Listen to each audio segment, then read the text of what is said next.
Sorry to disturb you, but we seem to have run into some trouble. Evidently so. Don't worry, I'm not about to leave you to fend for yourself. I'm sorry. What did you hear me say? I wasn't talking about labor policy.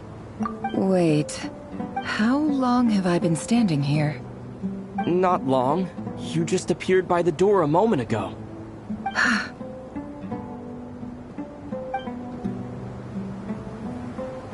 Boss, what's wrong? You look like you've seen a ghost. We've been tricked. We never left at all. Somehow I hallucinated that whole scene back inside the office. Hallucinated? But how? How indeed. This place should heed my will alone. All thoughts and actions that occur in here are just a result of So you control everything in here? more or less. Has anything like this ever happened? Only once. Is there any similarity between what happened then? I suppose my thoughts are a little Is there anything— The first clause of your contract clearly states that I only— Meaning, you're not... Meaning this is not something Yehuda— Boss, it's fun. Oh, listen to— What? Yes, really. Well, anyway, I suggest everyone finds something, even though you don't want to dismiss mental fatigue, just because it isn't physical. Don't I have the If we can find a suitable time, I'd love to borrow Yehuda. Time to rally, everyone. Follow me. As we continue our journey, the same rules will apply. That means stay focused and no talking, no matter what. You have my word that I will get us all out of here.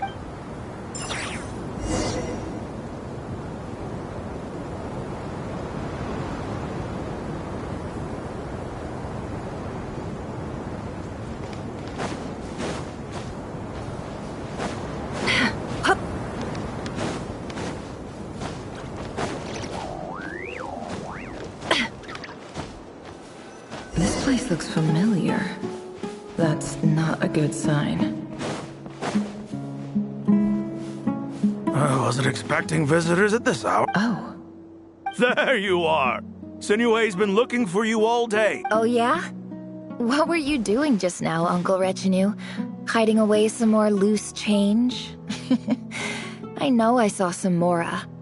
What do you mean loose change?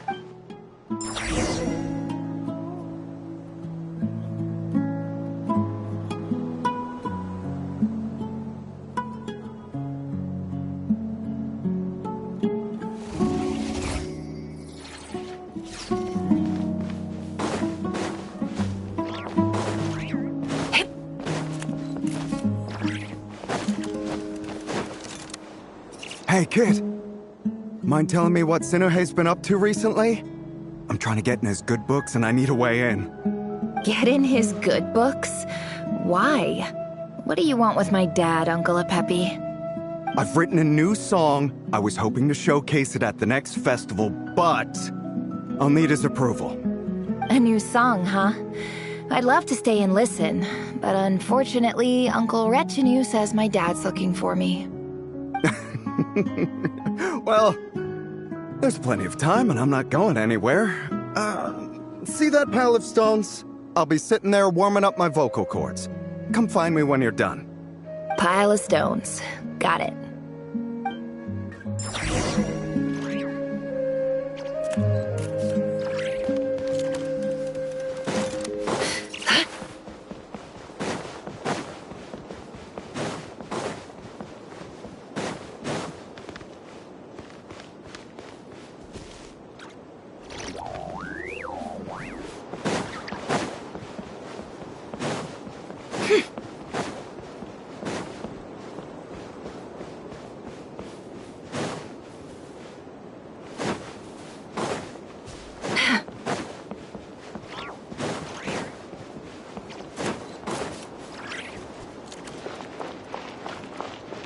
Hi, Dad. Uncle Retinue said you were looking for me. Ah, there's my little princess. If you'd gotten back just a little sooner, you could have shared the spoils of war with me. Spoils of war? Who were you fighting against, Dad? It was just a figure of speech. The aftermath of a sandstorm is no time to be waging war.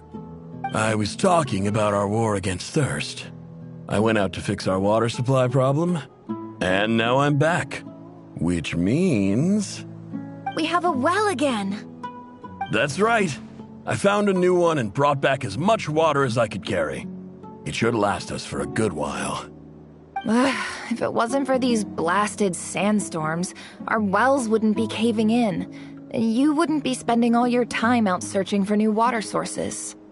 As the chief of our tribe, I'm supposed to be leading us out of hardship and poverty, onto better things. You know how prosperous our ancestors were. I've told you all the stories. And look at it, but things are looking up. I started work... So you're the Academia's helper? Special ambassador, they call it. It's nothing bad, okay? We've been isolated here in the desert for too... So... do you get anything... Of course. My luck's improving all the time.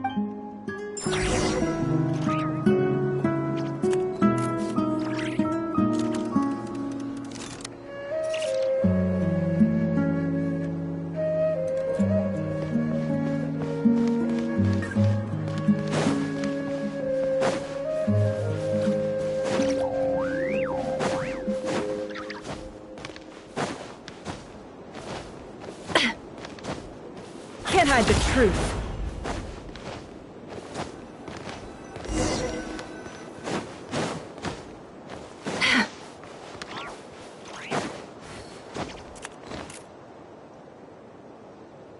That's our well, and you know it.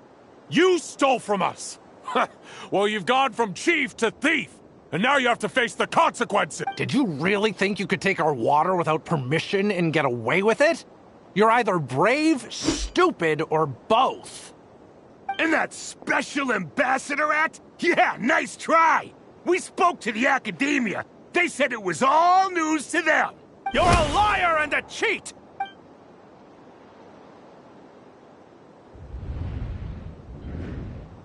I heard Yehuda gasp, but I don't blame her. Corpses strewn across the ground. The wounds are clearly from scimitars and daggers. The desert...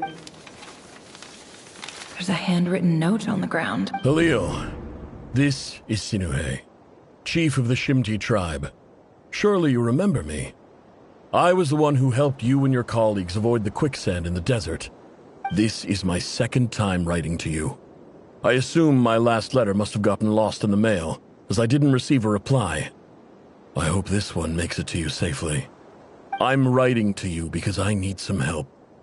That sandstorm the other day completely blocked up our well, forcing me to look for another water source and praise the gods.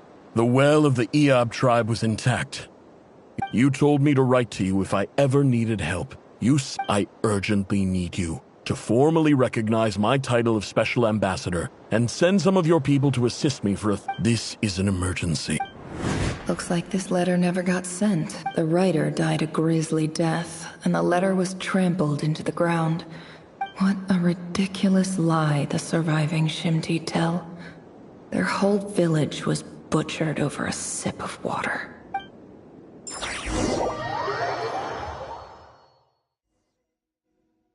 Ah, officer. Welcome. Welcome to our humble village. I thought you would at least have the courtesy to provide some respectable libations. This is the finest wine Aru village has to offer. I promise.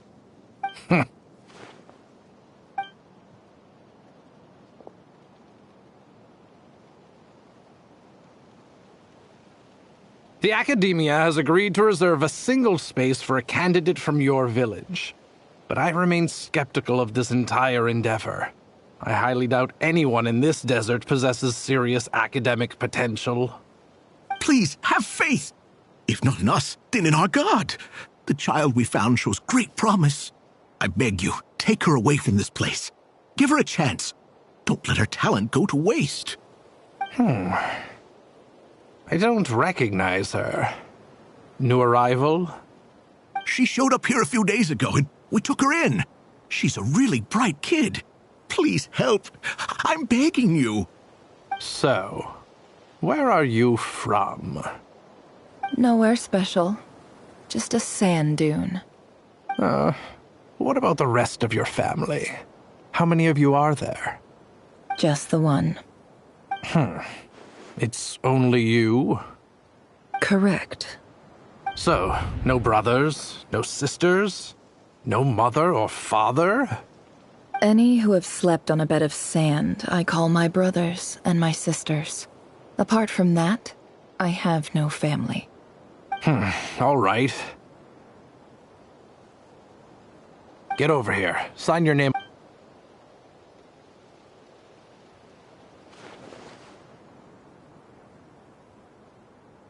Never? You're rather fair-skinned for a desert dweller.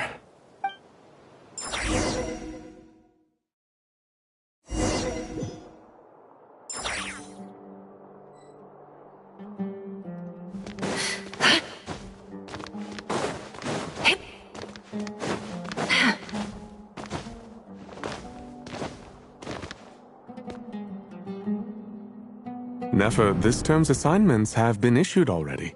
Please read through the materials thoroughly, conduct your own additional research. Yes, Professor, I'm aware. I just had a couple more questions I wanted to get your perspective on. Oh? Please ask away. Well, I saw the other students' problem sheets, and I couldn't A weak student? I think what you're saying is, a weak student wouldn't have noticed the discrepancy. And if they did, You see? Sharp as they come. You see things the way they are. And I'm sure... Because of where I come from. Because I'm different. I'm sorry, Nefer.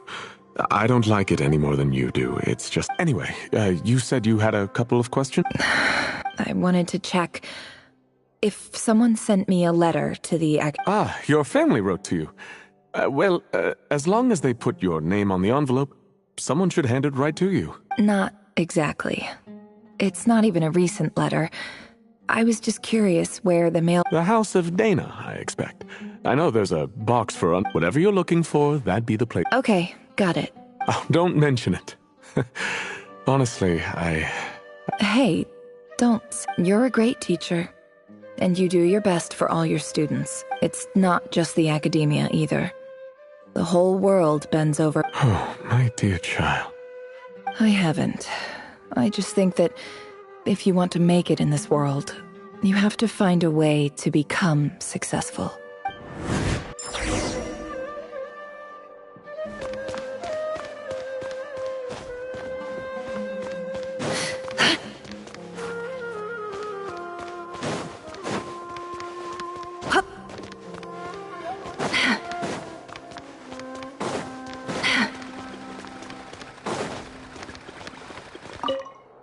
This must be it.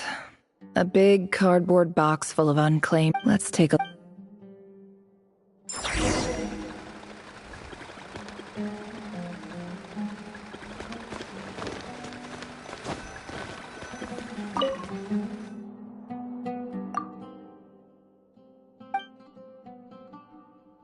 A dilapidation survey from Port Ormos.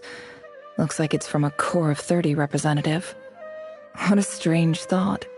A bunch of mercs losing sleep over rundown buildings.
This one was never even opened.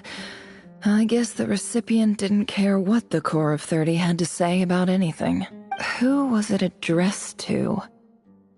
I don't recognize the name, but it must have been a Kasharawa.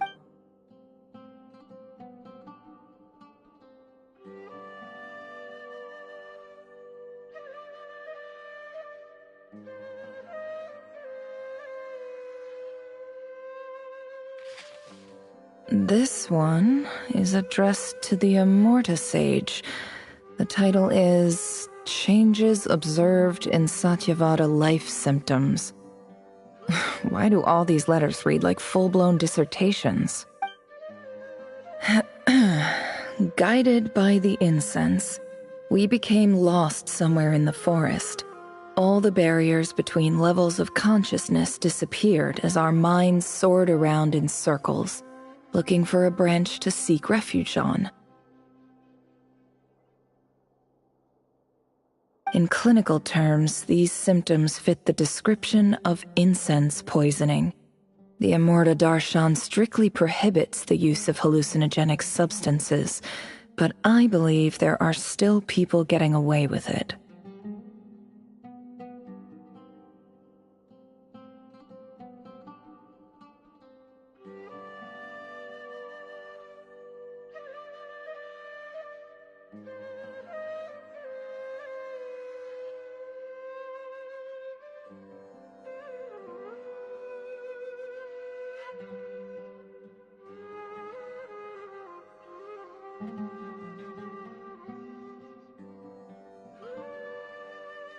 For example, my neighbor who always breaks out in... This seems like something the academia would want to know about. Wait, what's this? The note says, the sender authored this letter while under the influence of mushrooms. I would send it back, but no return address was provided. Stamped by the Grand Conservator of the House of Dana. This next one is addressed to Grand Sage Azar. A few words of protest regarding recent changes in Sumeru's educational policy. In recent years, the academia has taken on a small number of students from the desert region, as per the policy to this effect. However, it appears to me that these students have not, in fact, been provided with educational opportunities that are, in any meaningful sense, equal to those enjoyed by their peers.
as well as receiving dumbed-down assignments and perfunctory tutoring.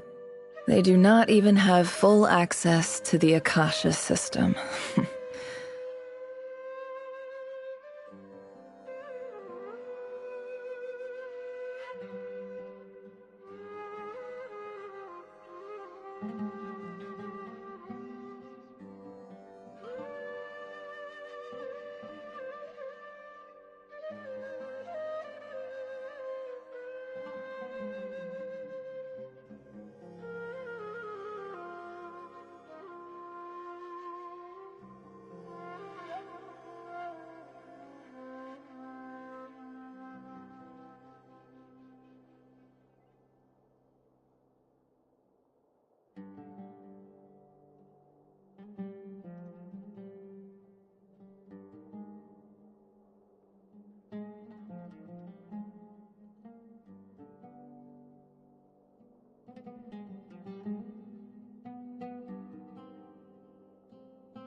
Education is the fundamental purpose of this institution, which should go without saying in a nation whose founding virtues are knowledge and wisdom. I ask you, is the lip service we pay to the policy of education for desert students truly the standard of pedagogy to which the academia aspires?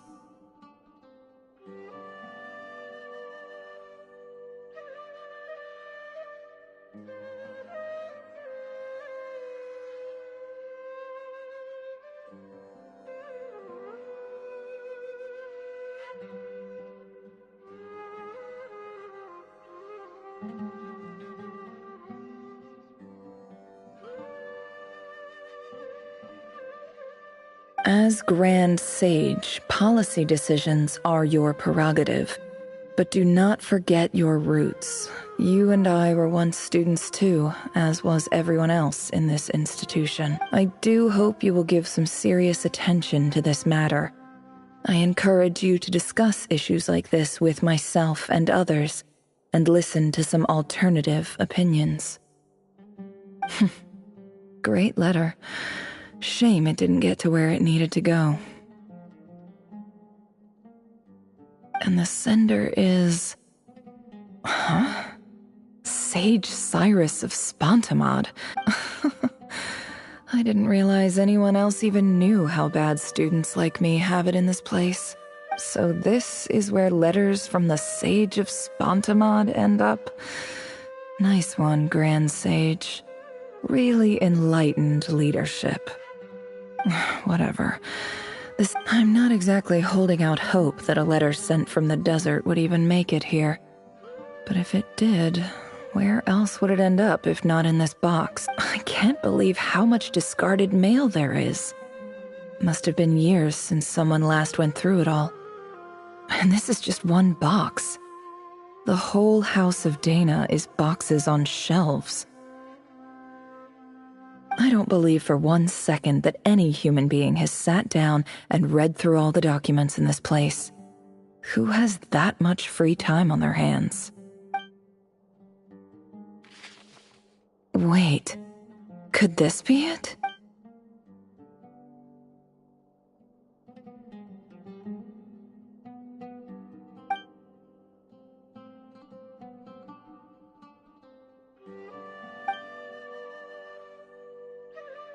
Greetings, Halil. My name is Sinuhe, chief of the Shimti tribe. I was the one who came to you. I don't know how well you remember it now, but I brought you to safety. And in my tribe, learning a person's true name is serious business. And I therefore see you all as... The Shimti tribe lives a harsh, nomadic existence in the desert. You were sympathetic towards my plight, promising to make me a special ambassador of the academia and help us find a way to make a better living.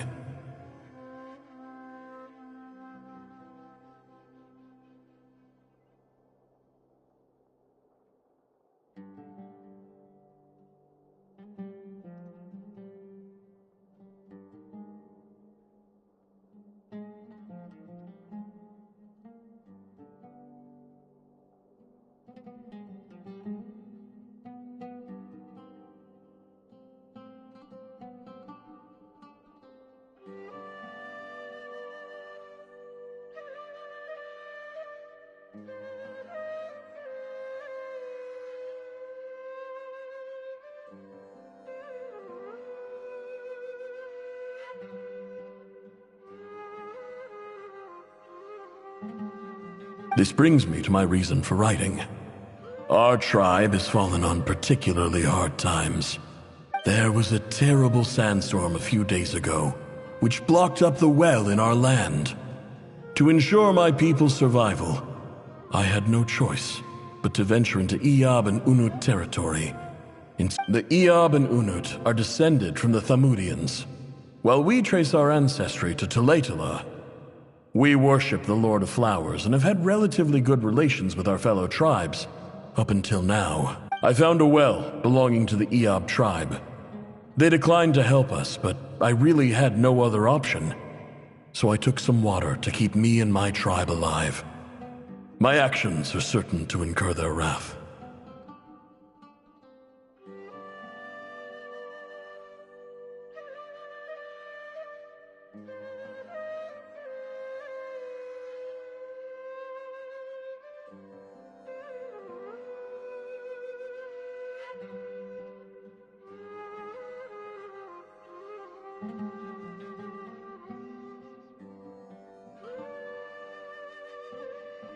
When we met, you assured me that you would be my ally in the academia. I would like to take you up on that offer. That aside, the last time you were here, you mentioned that the academia had started accepting students from the desert. And we have next to no resources here in the desert. and my power and influence are limited. Would you consider enrolling my daughter at the Academia? From the outset, the Academia never took you seriously. Those things they promised were just empty words. And you were so emphatic that your luck had finally changed for the better.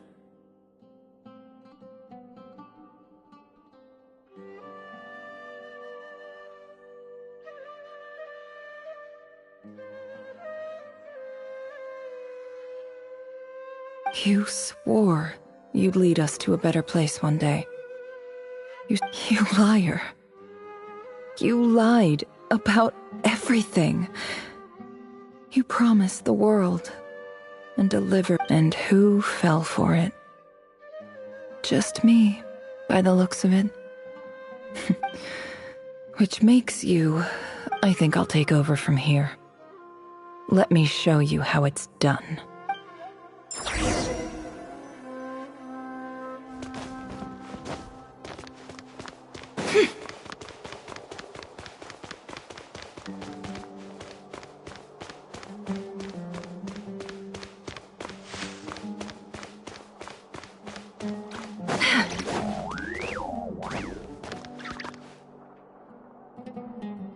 I just came to say goodbye. Thanks for everything you've done for me in my time here. Nefer? You packed your bags. Where are you going? I'm quitting. Something's come up in my hometown. Gonna head back and deal with it. Huh? But this was a hard-won opportunity for you. You know that better than I do. It was. But it doesn't matter. I have more important things to... Oh, and I didn't want to overfill my bags, so I left some incense on your desk. What's wrong? I thought you liked incense.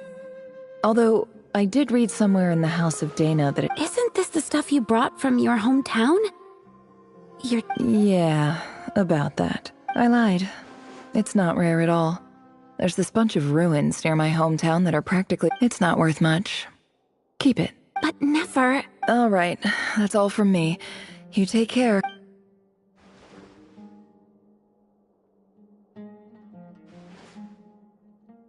Don't forget me, okay? I mean, we're more than just classmates, right? We're friends. Yeah, I'll remember you. I lied again. That incense is worth a fortune. And as for remembering her, I have far too much to do when I get back. No, I'll be lucky if I even make it through this alive. But either way, I expect I'll forget you pretty quickly.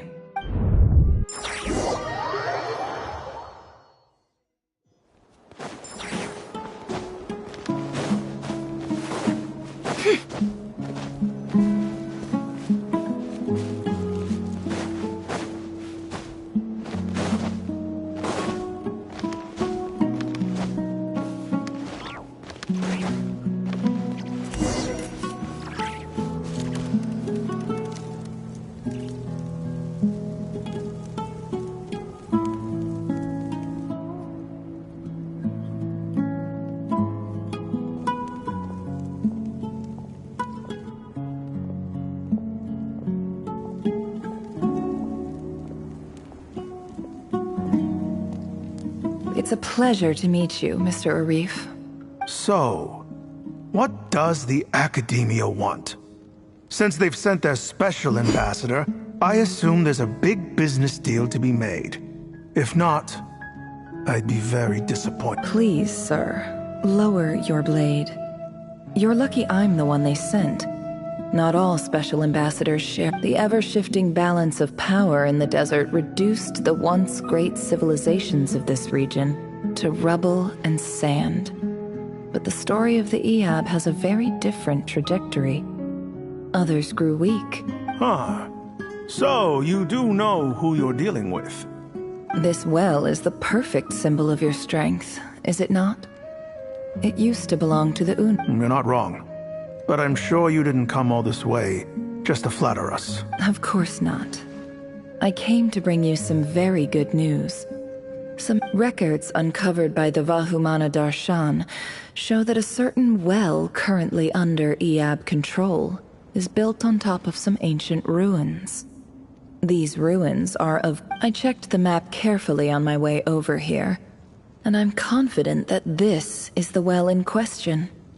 The Academia is offering 50 million mora in return for excavation... 50 million? No, wait. If these ruins are as important as you say... Don't get greedy, Iab.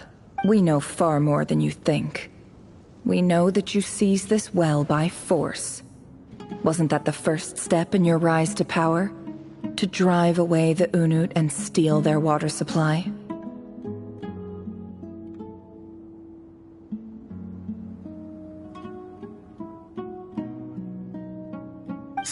So what if it was?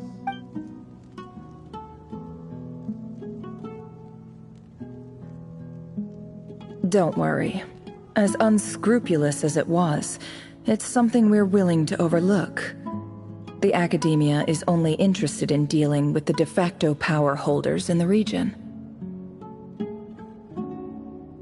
I hope I am making myself clear.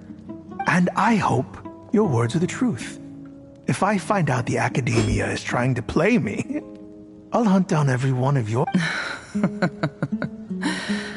I assure you, you see how I'm dressed, don't you?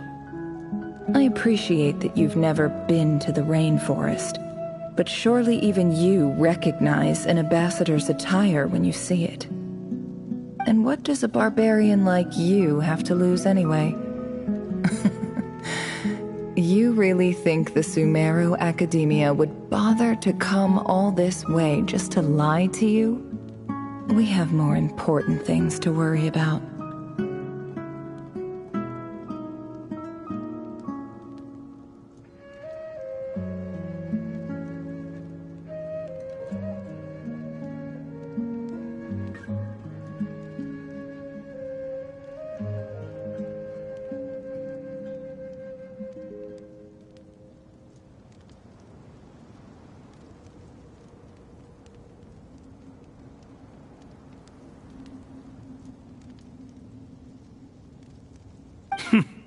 All right, I take your point. The Academia is the... In that case, we have a deal. We will sell you the excavation rights. I'd like to thank you, Ambassador. This is good news indeed. Excellent news. In fact, it calls for a... Gladly. I am partial to wine myself, so let's indulge in a few drinks together.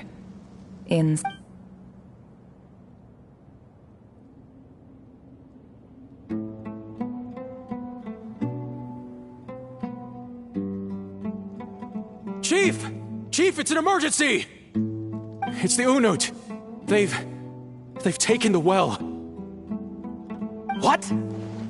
Well, don't just stand there. Yes, Chief. I have every confidence in the Iab's military superiority, and yet... What is it?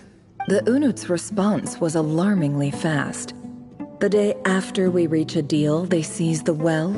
I don't... I am obliged to remind you, Chief, that the Academia will only deal with the de facto power holders. If you cannot regain control over the... No! Please, Ambassador, just give me some time. That well is ours. Glad to hear it.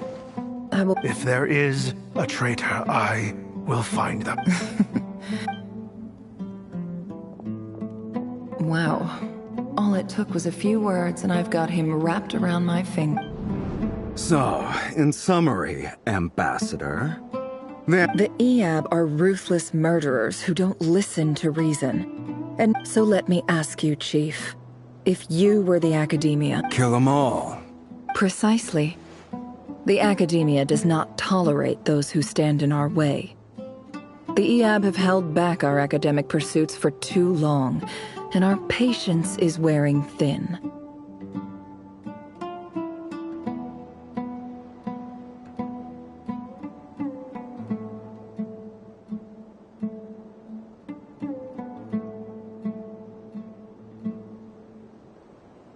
At the same time, there is simply no way that the Academia can be seen to be intervening in desert affairs. I'm sure you understand where I'm coming from. We have our own rules out here. If the rainforest dwellers raised arms against a desert tribe, you'd start a bloody war. Right. We can't confront them ourselves, but we can support their enemies. The Unut have always had strained relations with the Iab, which makes you our natural allies. Natural allies. Weren't the Iab your allies once? You were quick to send them after us to protect your interests back when we stole that water. And now look at you. You're at each other's throats.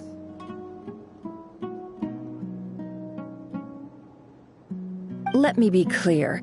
The Academia wishes to collaborate with the legally recognized rulers of the desert in this matter. We are asking for excavation. Say no more. I believe... Good. Then I suggest you get to work. You see, Dad? Lying is easy when you know how. People will believe anything.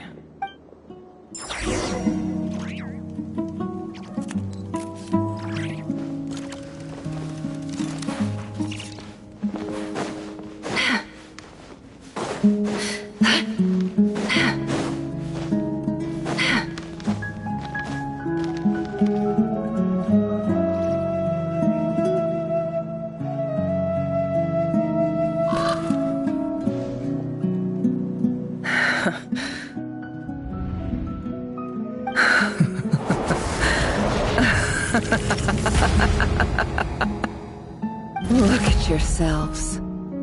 You may be vile, savage monsters, but your butchered bodies bleed like any others.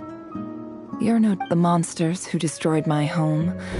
They're just ordinary, petty human beings. What a joke. I think we're even now. Maybe I've even done the desert a favor. It's a better place without all these people around. Oh, Sinuhe, my gullible fool of a father. Perhaps if you'd been as ruthless as I was today, but you couldn't do what had to be done. So I did it for you. Nefer, it's okay. All of this is in the past now. I believe I remember you promising to remain silent. Yeah, but even so... Yehoda, is there anything you can do to ease the tension? Alright, time for a sharp turn. So, anyway, that's enough of that. Feels like we've been walking forever. I'm getting pretty tired. Oh, Alma, you tired? Yes. If we can find somewhere to sit down, I could certainly do with a rest. It's not far now. There should be a temple just up ahead. Yes. Really? A temple? I guess that's how things go in the desert. Desert dwellers can never escape their destiny. Or so everyone says. I never wanted to believe it, but looking back now, I'm as desert as they come. You mentioned a temple. What's waiting for us there? My biggest trade secret. Ah. Then I'm guessing it's where... I didn't know you were clued up on any... I'm no expert in the history of Sumeru, but since you come from the desert, I would imagine it has something to do with King Deshret. Sounds impressive. Oh, I know who you mean. General Mahamatra Sino. The spirit of Hermanubis dwells within him. That's boss enough for ya. She knows. Sino's hardly a figure of obscurity, but I know about Sethos too. What about him? Is he a big deal? Well, he's not a small deal, let's put it that. Please, this is the bare bone basics. Save the flattery. Thanks for your patience, everyone. I'm sure it's been a lot to take in.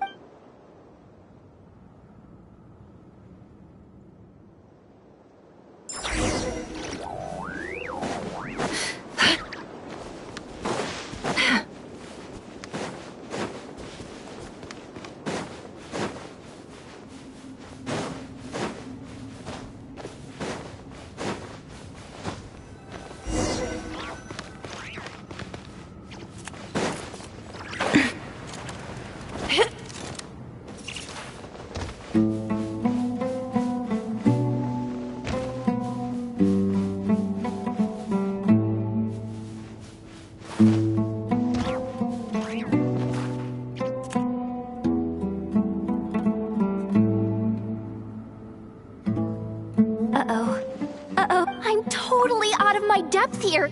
I don't have anything to add about... I want to do the whole name-dropping, this girl knows her stuff thing too, but... A statue with the head of a bird. That's Thoth, the Ibis King, one of the 7 pillars of King Deshret. The legends say that he... Let's take a look.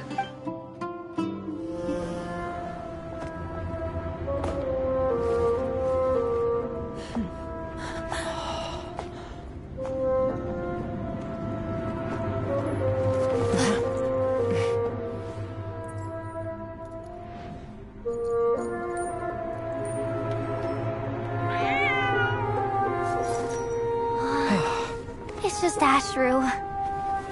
So, all is well?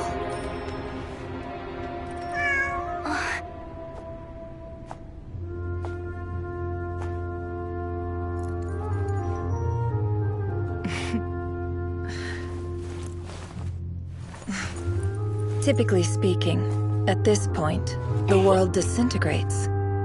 Then we find ourselves back in the outside world. Besides, these are my memories. There's nothing to fear.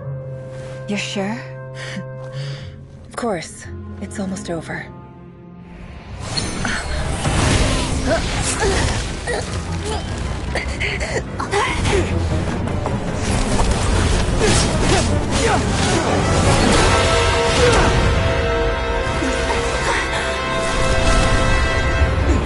Never! Hey! Hold on!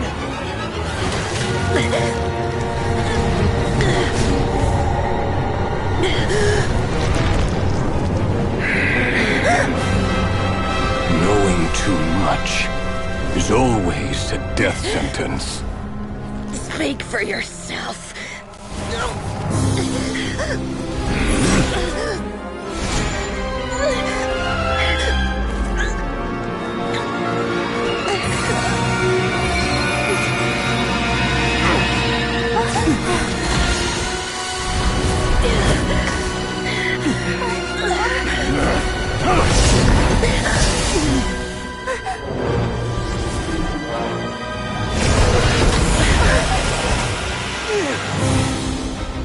How repulsive.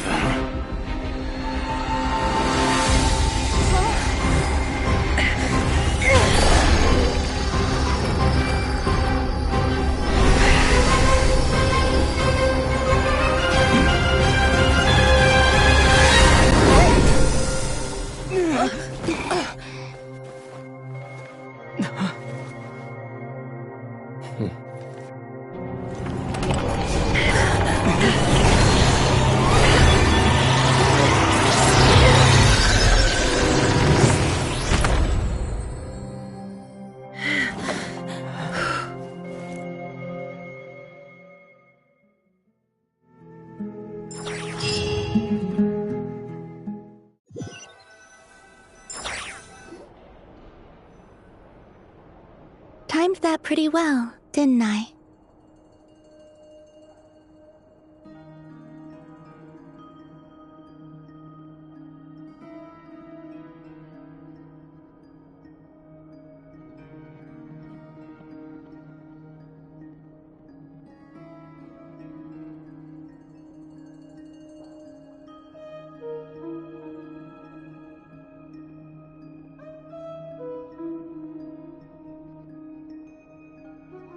It's okay.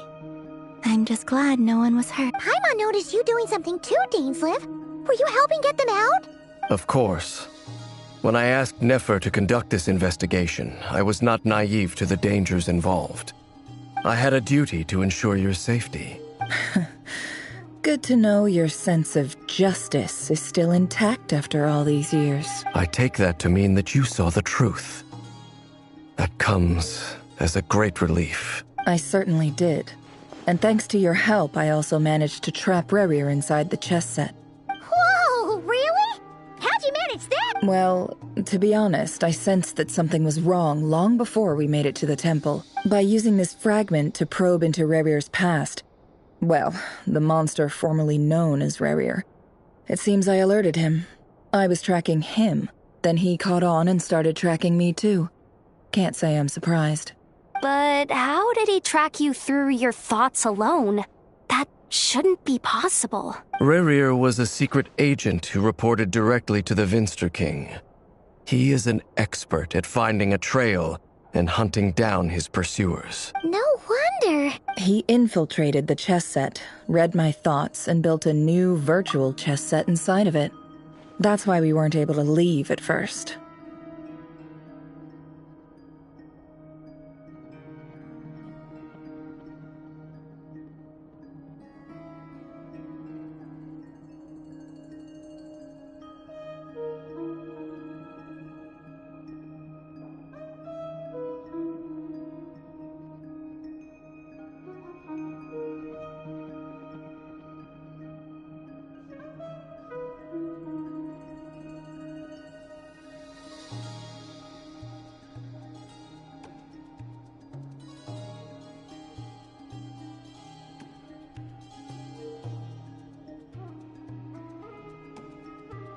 Speaking of your chess set, it's quite a remarkable item.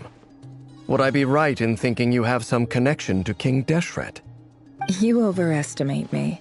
I only have a connection with one of his underlings, the Ibis King. You all saw how this came to be.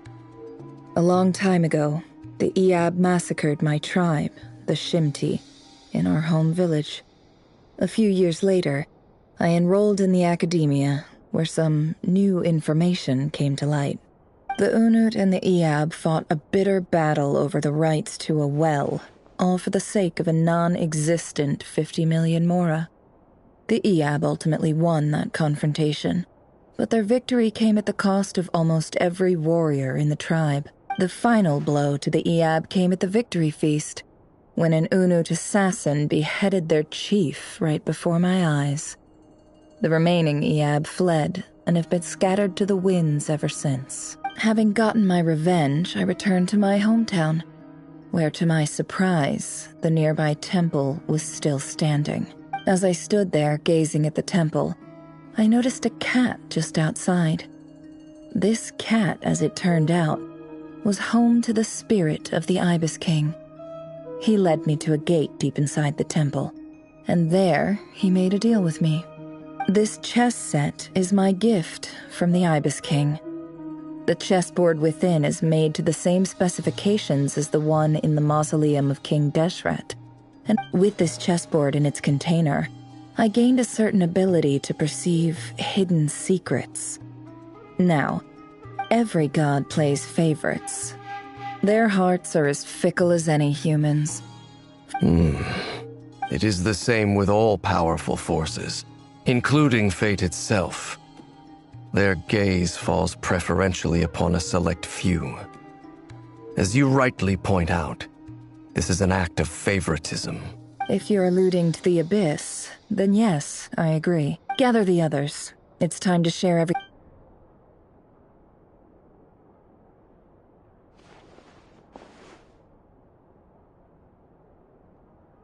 Thank you all for being here.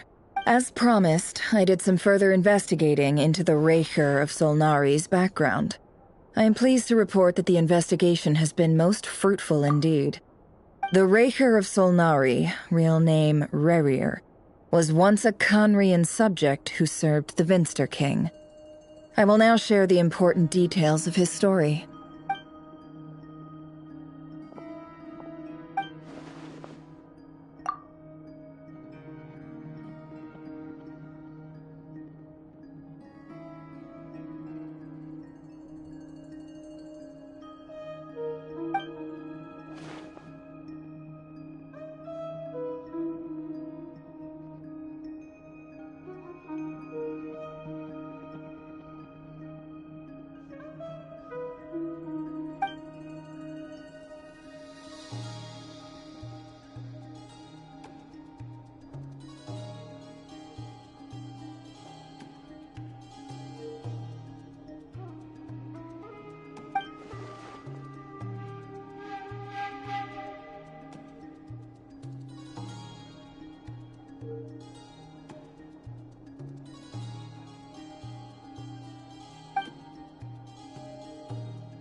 So that's why he's so obsessed with the moon.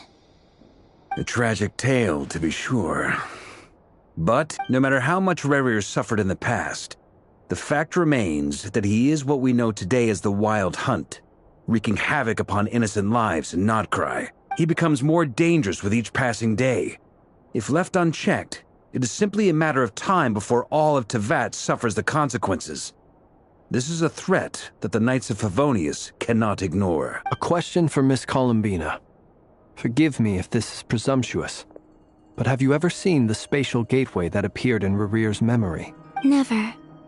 But I have heard stories of something called the Moon Gate, and this seems to fit the description. Miss Lauma, any thoughts on this? In the lore of the Frost Moon Scions, the moon is believed to hold many secrets. Some sources speak of ancient knowledge, others of a gateway to the unknown. The term Moongate is one I have heard before, but as is the case with all of our legends, there are no records of any first-hand witnesses. We cannot know whether it truly exists. Then back to Miss Columbina. As a moon goddess yourself, do you have some idea of where the Moongate leads to? Not at this stage, sorry. I do hold the power of the Frost Moon, and my But there's more to the power of the Frost. Yes. A moon goddess has the right to open the Moon Gate, since it is a path to the moon. But as never mentioned, holding open a spatial gateway takes a huge amount of power. And right now, I need to conserve my energy to fight the rate. I agree. Better to save your strength. But if you'll humor me for a moment, I have a bold conjecture of my own regarding the world beyond the gateway. I highly suspect that neither Tholindis nor Rerir made it through unscathed. The evidence pointing to this is the fact that the Rehir of Solnari exists in the form of countless fragments. With the abyssal power he wields, no ordinary foe can touch him, let alone tear him to shreds.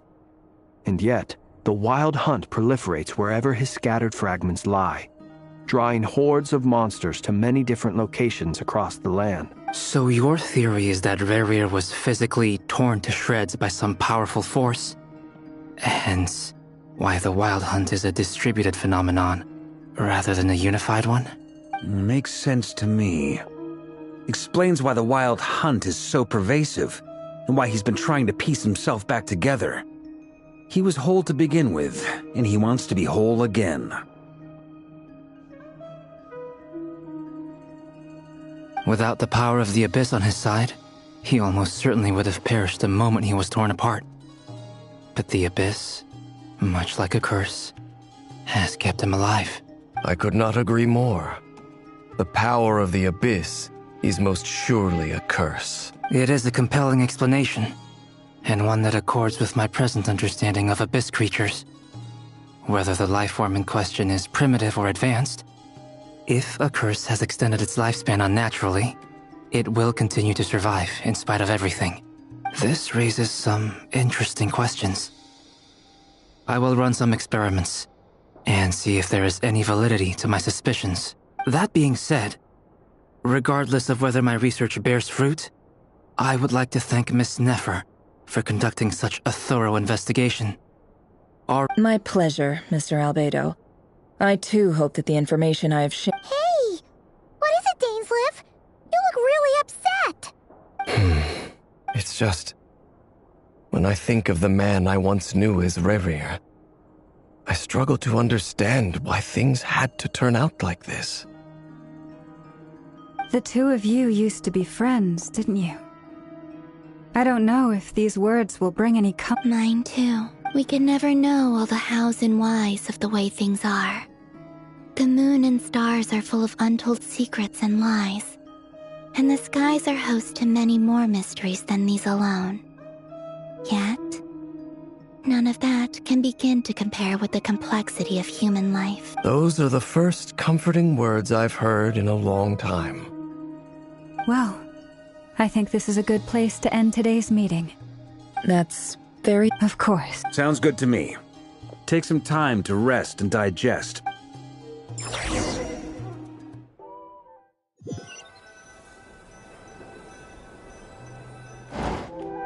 Hey, is this a bad time? Hope I did.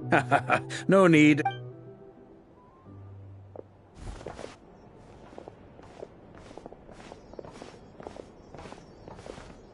Anyway, Nefer went back to the curatorium to get some rest. But before she left, she shared some things with me that I thought you... Firstly, although she managed to trap the Raker of Solnari inside her chess set, there's no guarantee that the power of the Ibis King is any match for one of the 5 sinners. Their powers are beyond our comprehension. It's only a matter of time before he finds a way to break out. We have to come up with a plan and take care of him before that happens. Honestly, my mom figured that might be the case. Well, I asked her that same question. She talked for a long time, but for the most part, it seemed like she was trying to convince me how precious her chess set is. What a long and... It felt like some kind of sales pitch, you know? The kind where you end up handing over Mora against your will? Anyway, after all that... 2 days? Holy moly! Can we even recruit enough help in that time? That remains to be seen. Which brings me to the second issue. Dainsleif is obviously conflicted about this whole thing. But given how little time we have, there's no... You have some history with him, right? Do you think maybe you could talk to him for us? Great. Alright, on to item 3. So, Albedo, Durin, and I put our heads together. We figured we'd bounce the idea off you first. We'll explore it further once everyone's recovered. Oh, Paimon's dying. Alright, so...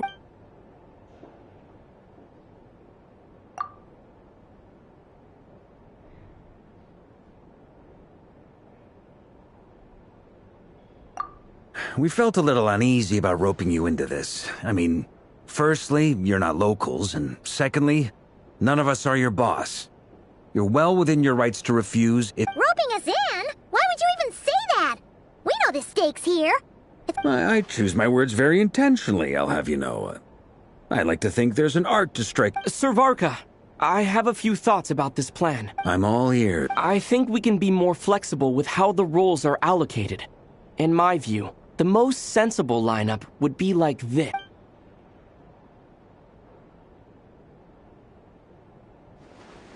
I see your point, yeah. But if that's how we're going to be clear, I don't doubt your abilities. Far from it. I want to do everything within my power.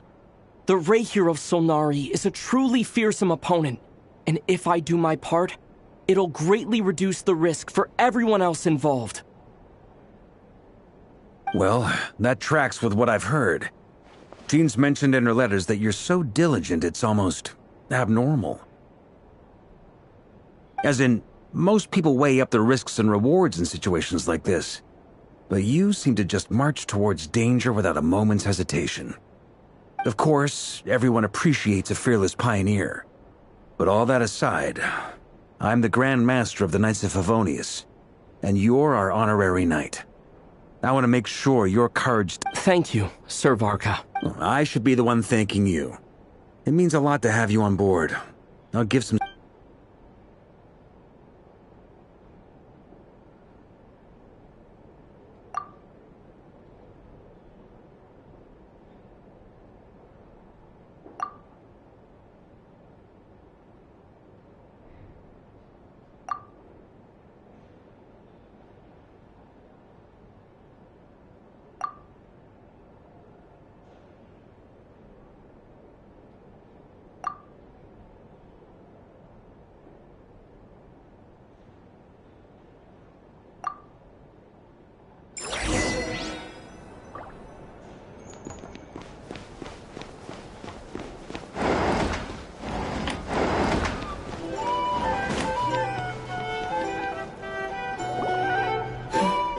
This is a thorough plan, but I do have one last question before we take action. Great question.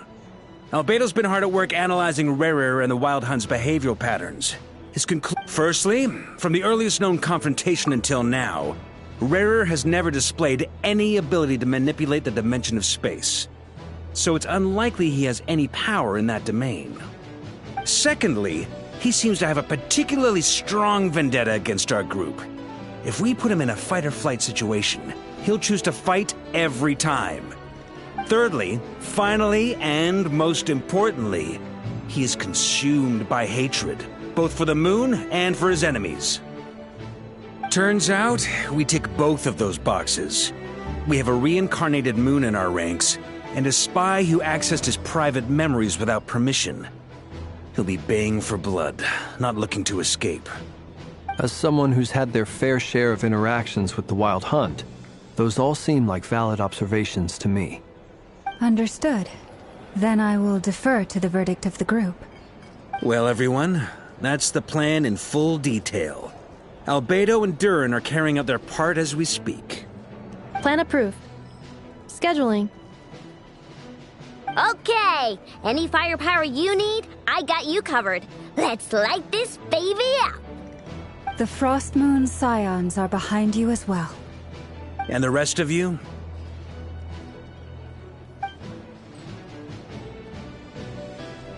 No objections? All right, then it's settled. This is the plan we're going with. Next up, an old... Wait, we can still back at him. Everyone says things they regret, right? I don't want anyone feeling trapped because their mouth said yes before their brain had time to think things through. A very people-first approach. I hear that's common... Who'd you hear? Shh. We don't use people's real names at work. This contact will be known only as Owl, please and thank you. This plan can only work if everyone does their part. Flint's and I will absolutely support it. We shall indeed. Also, you are... It's not often I get called Dory in a work context. My peers usually call me Lord Sangama Bay. So, the longer your name, the higher your net worth. In that case, Mr. Flint's here must be worth a fortune. That's right, I know your full name. It's... The walls are thin here. I'd appreciate you keeping that a secret. Okay, fine. I'm actually only here as a favor for someone else. Oh, does this mean someone out there actually... It most certainly does not. We have a long-standing and mutually beneficial business partnership. She's actually the mom of a friend of yours.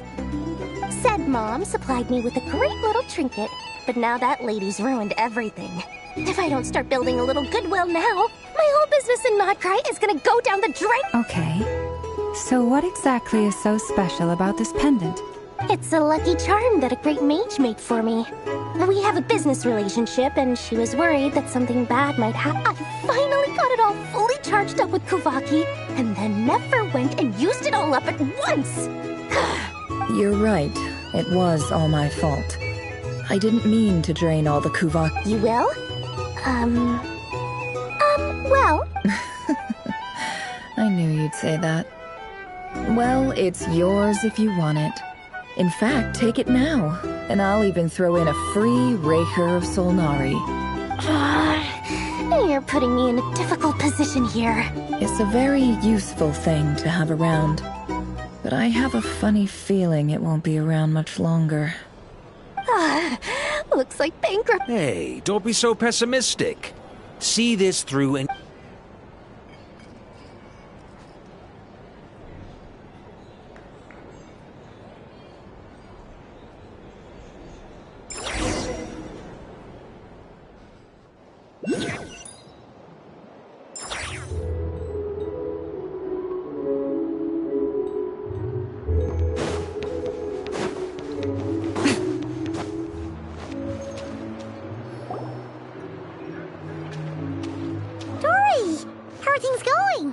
Ready?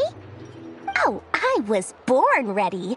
We only have 2 days. You think Lord Sangama Bay would let an opportunity like this slip by?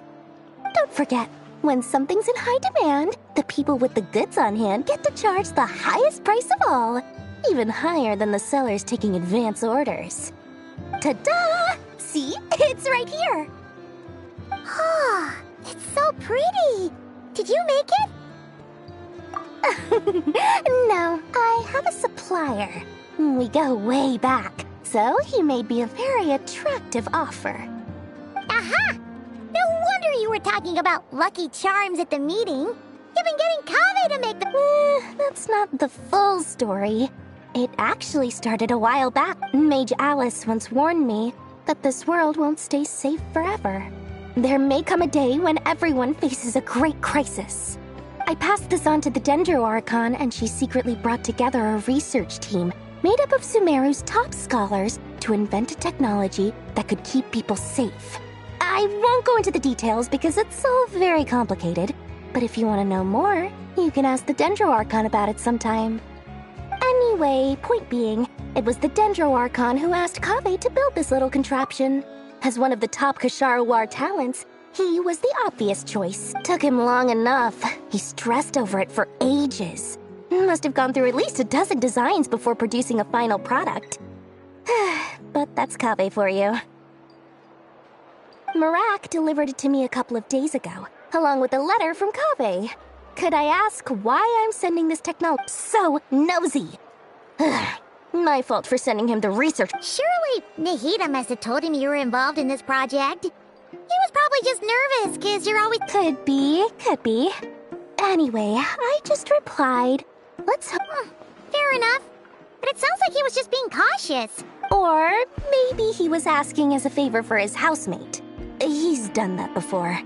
Either way, all's well that ends well. I'm just glad... Huh?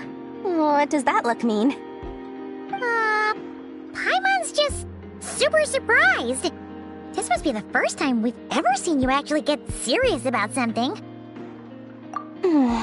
Well, a long time ago, I made a promise to myself. I promised that I was gonna live every day of my life. There are always gonna be times in life when you have to give something back. That could mean paying back a debt, returning a favor, or showing some kindness.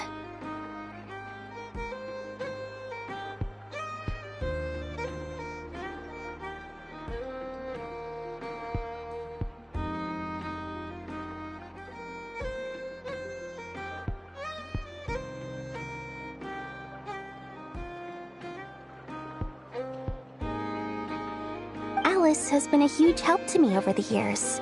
She was the first investor, and more than that, no one knows what the future will bring. Oh, that? I was just making sure Nefer and I are square.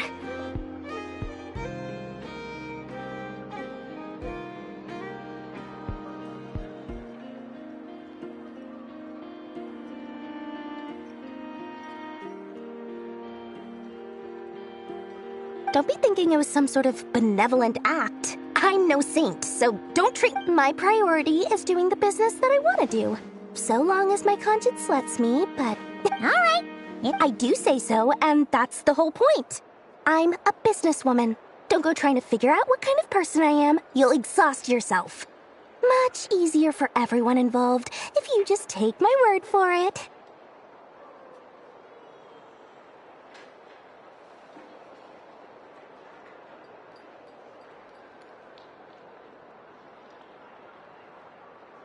Oh, and could you two help me get this stuff where it needs to be? Thanks so much. You're my favorite assistants.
Traveling to other worlds is all that anyone seems to be writing about these days.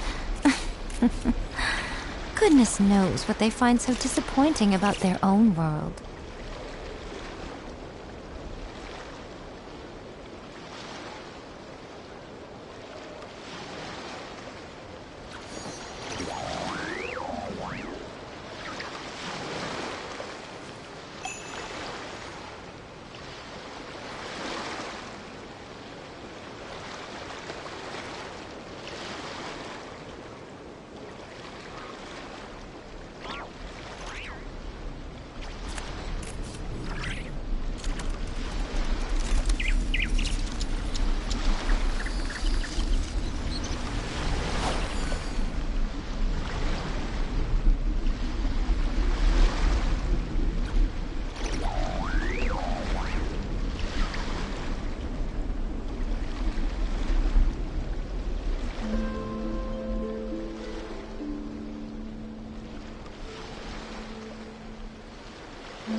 Most humans could have the entirety of their fleeting lives chronicled in but a few short lines. Their stories really make for terribly dull reading.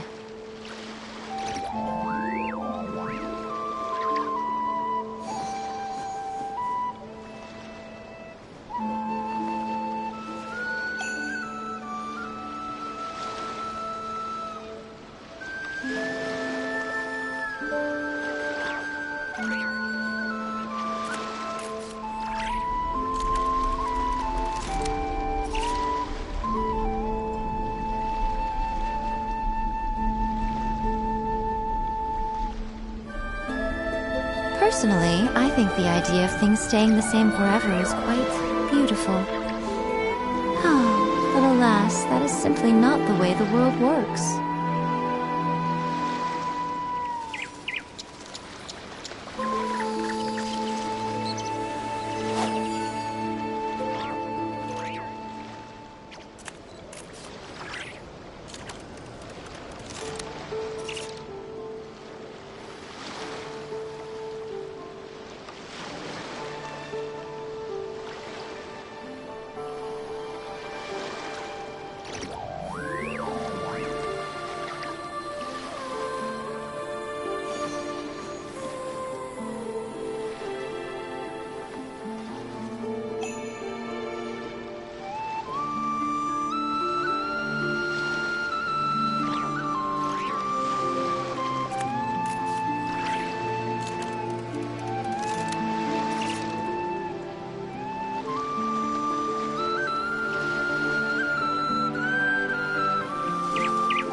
Traveling to other worlds is all that anyone seems to be writing about these days.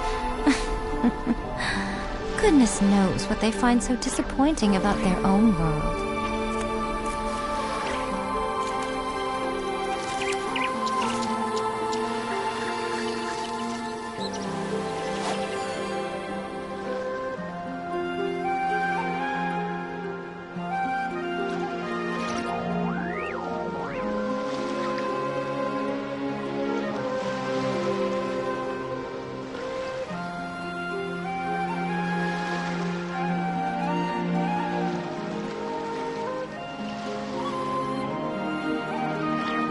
Most humans could have the entirety of their fleeting lives chronicled in but a few short lines.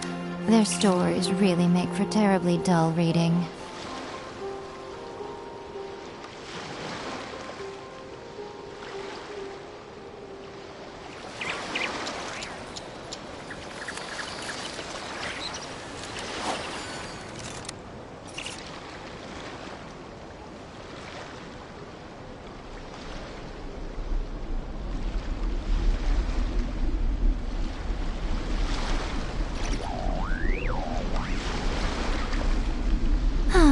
Traveling to other worlds is all that anyone seems to be writing about these days.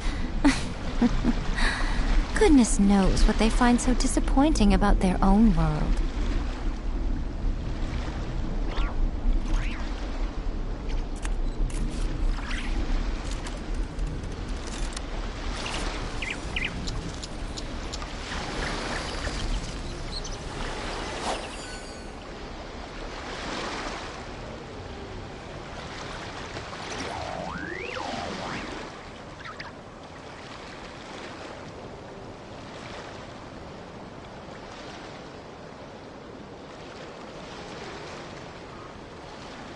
Personally, I think the idea of things staying the same forever is quite beautiful. Ah, but alas, that is simply not the way the world works.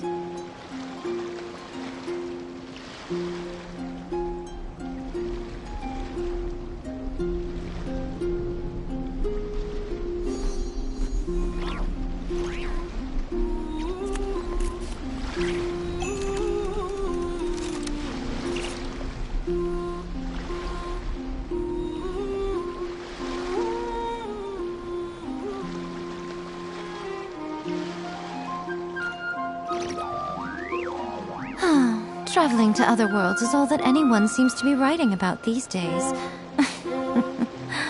Goodness knows what they find so disappointing about their own world.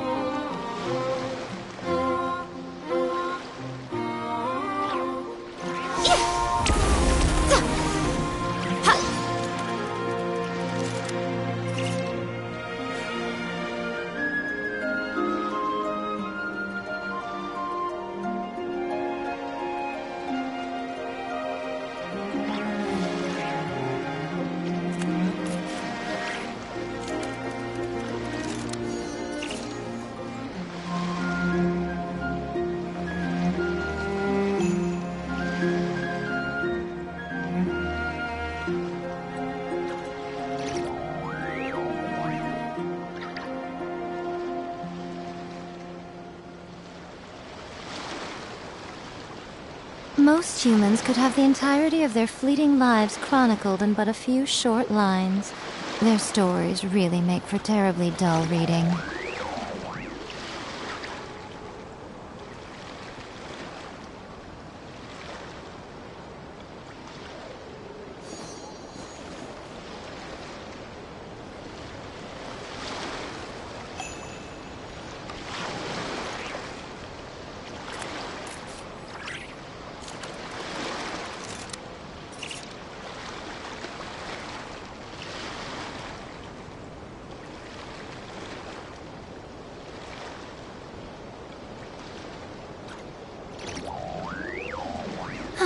Traveling to other worlds is all that anyone seems to be writing about these days.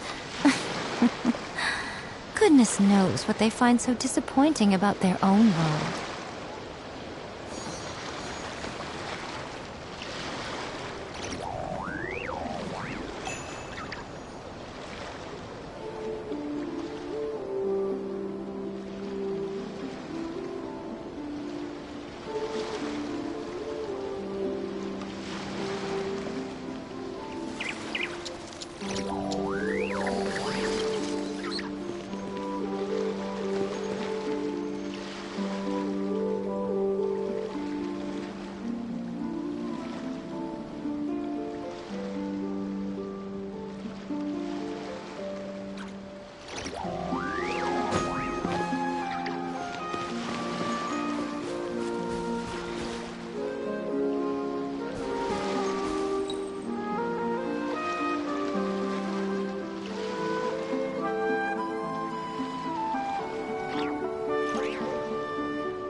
Personally, I think the idea of things staying the same forever is quite beautiful. But alas, that is simply not the way the world works.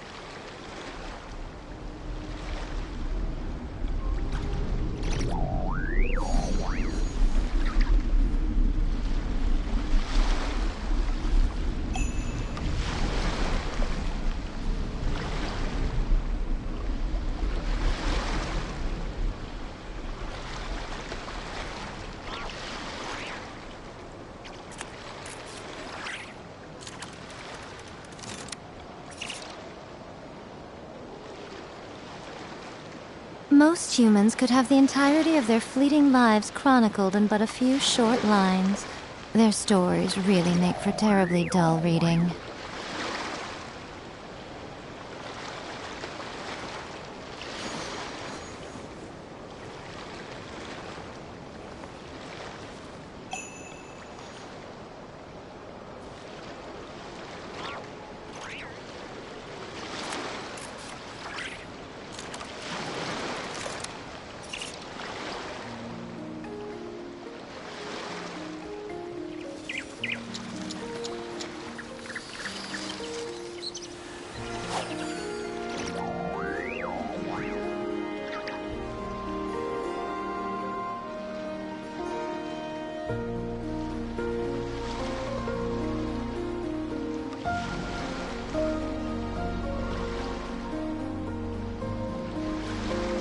Personally, I think the idea of things staying the same forever is quite beautiful.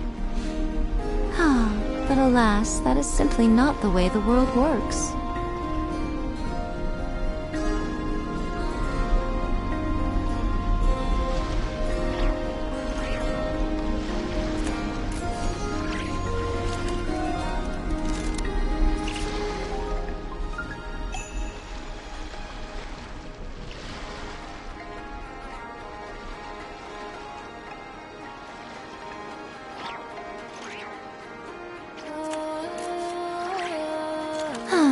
Traveling to other worlds is all that anyone seems to be writing about these days. Goodness knows what they find so disappointing about their own world.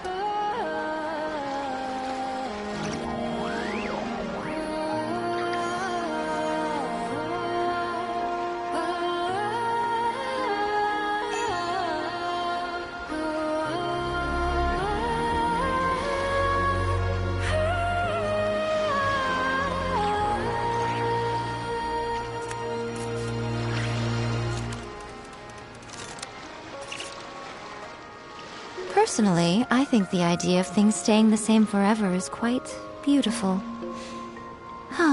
But alas, that is simply not the way the world works.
Most humans could have the entirety of their fleeting lives chronicled in but a few short lines. Their stories really make for terribly dull reading.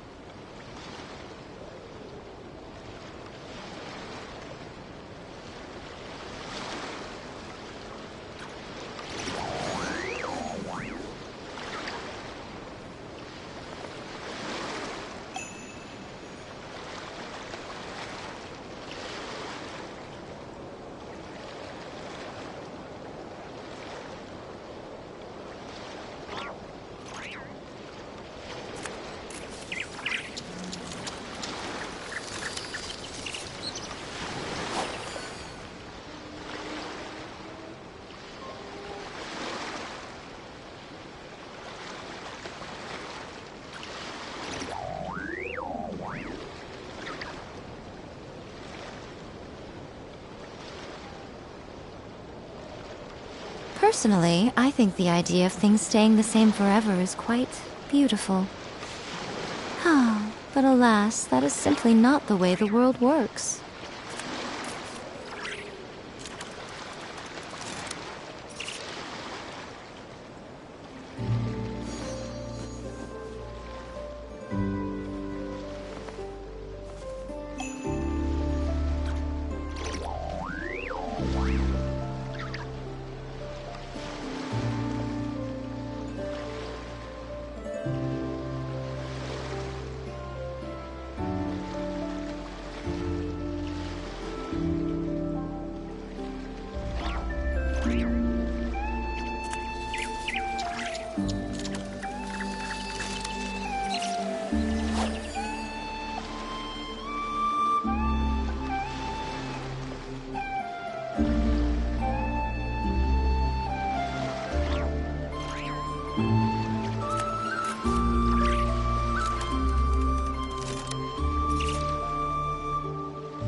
Most humans could have the entirety of their fleeting lives chronicled in but a few short lines. Their stories really make for terribly dull reading.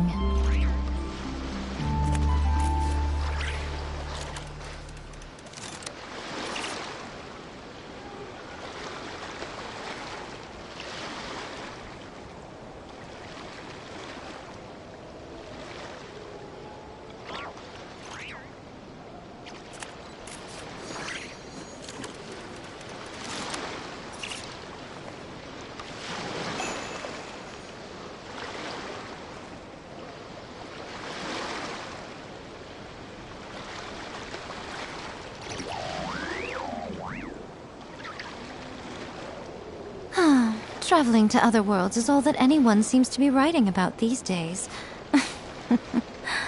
Goodness knows what they find so disappointing about their own world.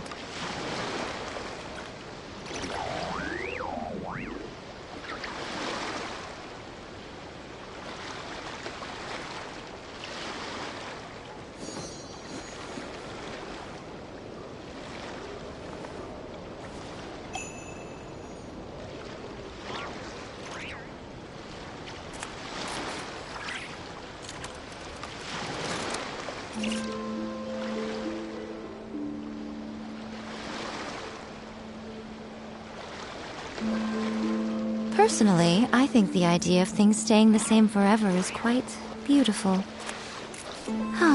But alas, that is simply not the way the world works.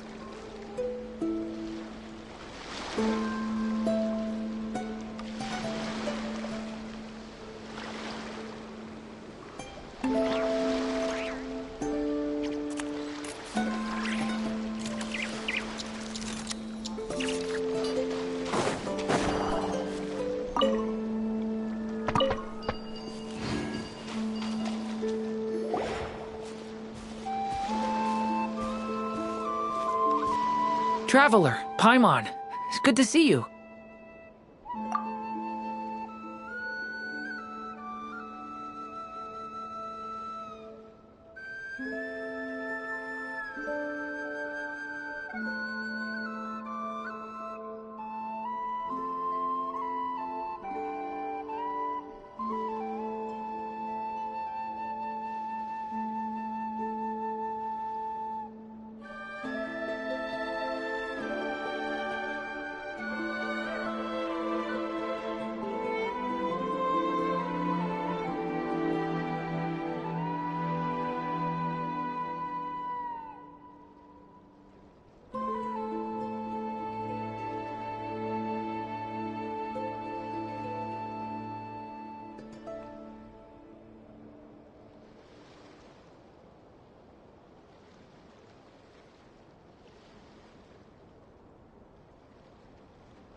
Everything going smoothly over here? Sort of. As you're probably aware, Varka, Durin, and I captured some abyssal creatures from the Wild Hunt.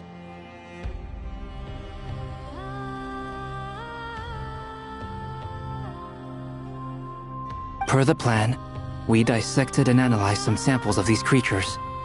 The process went very smoothly. The findings, however, come with some troubling implications. What?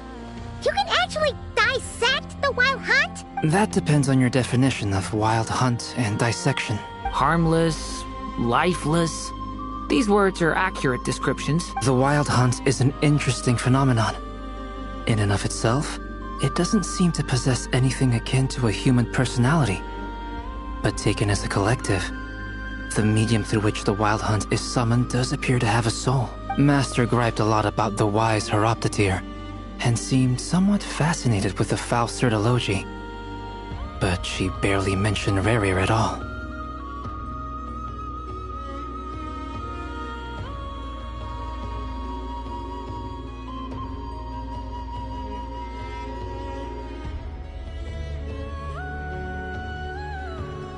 I don't think that was because of his lower social standing, though. Anyway, it's a pity. I should like to hear her thoughts on the nature of the life form he has become today.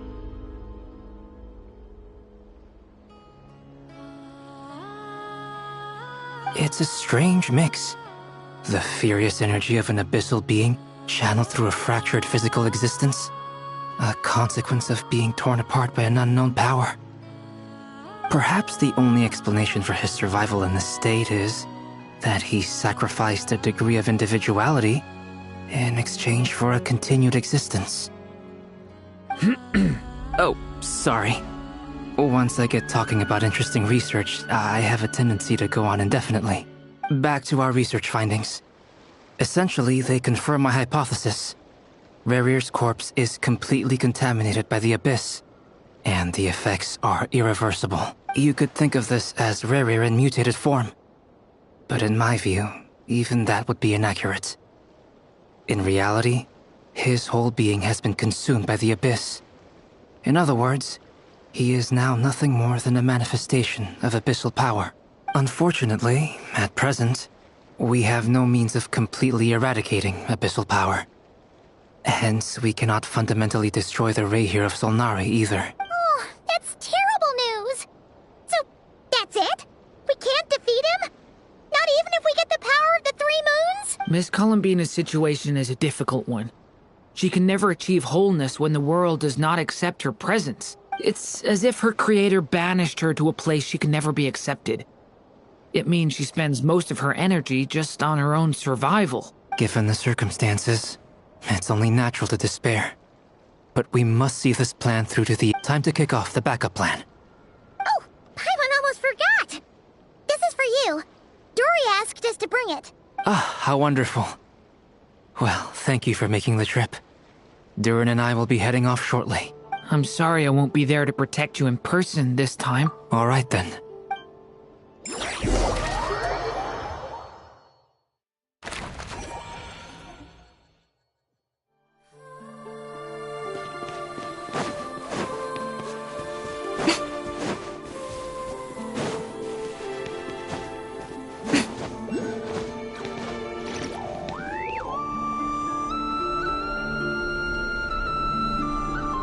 Miss Lauma, is everyone here? Yes. The fate of my flock is in your hands, Grandma. My lady. What? Within the next 24 hours, we will face the biggest crisis the world has ever seen. This is not a burden that we deserve to bear. But I believe that we reap what we sow in this life. So I intend to act.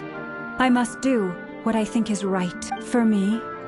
That means fighting for the future of Nodcry. This gentleman is the Grand Master of the Knights of Favonius, Varka, Knight of Boreas. In my absence, please follow his lead. Hey, everyone. Guess I should introduce myself. Well, to start with, I know my way around a battlefield. The biggest strengths are honesty and hard-workingness.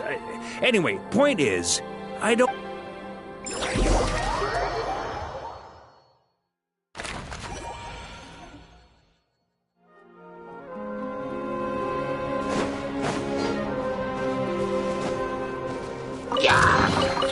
Don't tell me that's everything.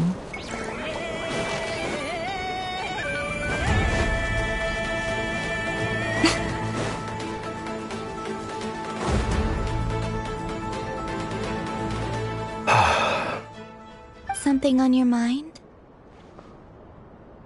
Miss Columbina, was it? I believe that's how the others addressed you. That's right. Names are funny things. Have you always been called Dainsleif? Yes.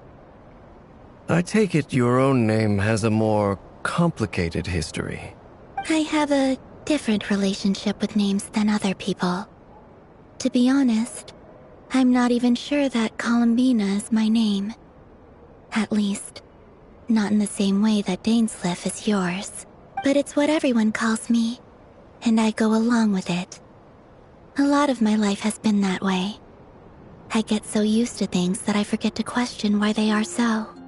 I never used to think much about where names come from, or what they mean to people. Maybe something's wrong with me. You're different from other people. I sensed it the first time we met. You're more perceptive than most. I'm sure your long life and rich range of experience explains that. Do you ever find yourself missing Conria, Mr. Dainsleif? Difficult to answer. I have dreamed of the past many, many times. Sometimes I'm fighting tooth and nail. Other times I'm lying on the ground, defeated. I don't recall any happy moments from that time. It has been too long. Is that because hatred survives longer than love and affection? That would not be for me to say. I make no excuses for the grudges I bear. But whatever the reason, I remember little that was beautiful or sentimental. Thank you for your help with the Rerir situation. Without your efforts, I never could have learned the hidden truth of his story. You're welcome. I know he's your friend. Friend? He betrayed me. And I never really understood what he was going through in life. Some friendship, that is. Okay. So, do you plan to fight him with us?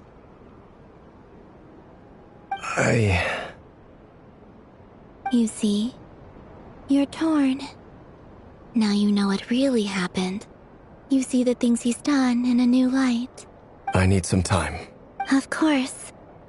I completely understand. Anyone else in your position would feel conflicted too. Actually, I went through something similar myself recently. Something happened that changed my perspective on a situation. A situation I took for granted at the time, but now I feel very grateful for it.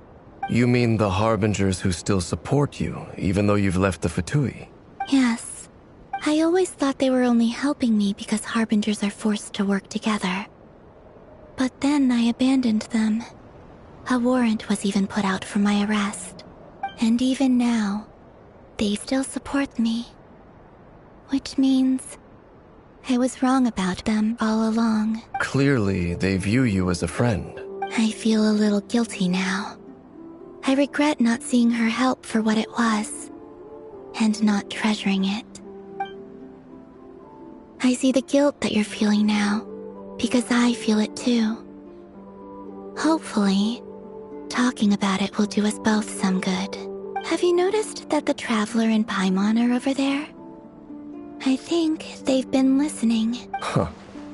Shall we say hello? Sure. Hello. Ah! They caught us!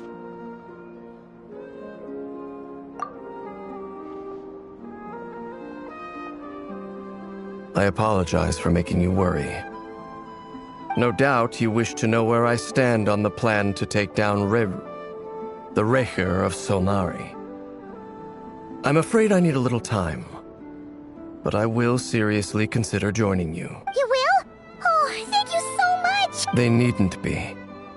This was something that I was going to have to face up to eventually. That doesn't matter to them. You can't control their gratitude, so just accept it. And then, have a think about whether you're willing to join us.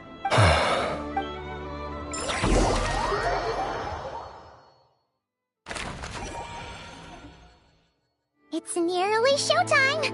Let's go rendezvous with the others. You know the place.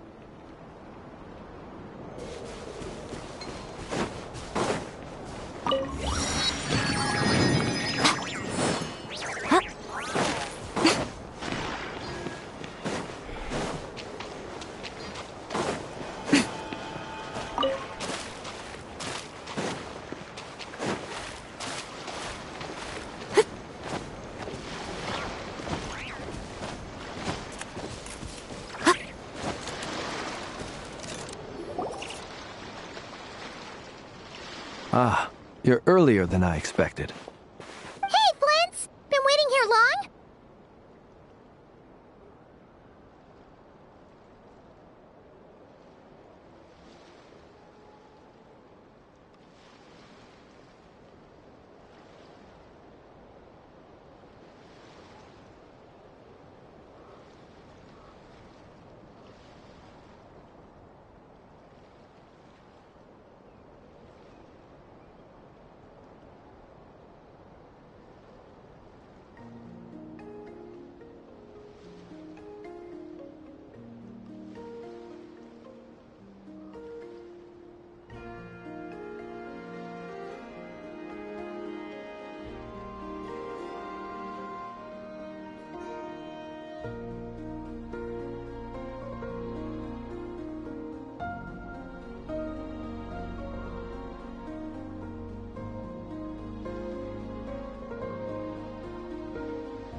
Not too long.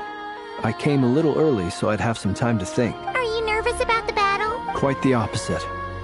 I'm reminiscing on my past. When I was awakened by the Radniki, I had not touched a weapon in many years. I felt like the battlefield was not where I belonged. But after waging war against the Wild Hunt for so long, I came to realize something. A life of absolute my restless flame indicates that somewhere inside of me, there is a deep yearning to root out the evil in this world. Oh, that doesn't sound like such a bad thing. Well, in the past, when I was a Fae whose primary concern was hibernation, but it certainly serves me well here in the present. And I am delighted to be able to join. Looks like I'm not the first to arrive. Ah, Miss Lauma. Did you sleep okay last? I struggled to settle down at first because of the nerves. Please. Never! Over here! Aino asked me to relay a message. She said Anefa will be on high alert and keep a close watch over all secondary districts where... Meanwhile, Aino herself will provide... Excellent. My thanks to all involved. The chess set's looking a little... It won't hold him much longer. No sense sitting around waiting. Let's make the... I agree. Paimon, find a safe hiding place. Got it! Be careful, traveler!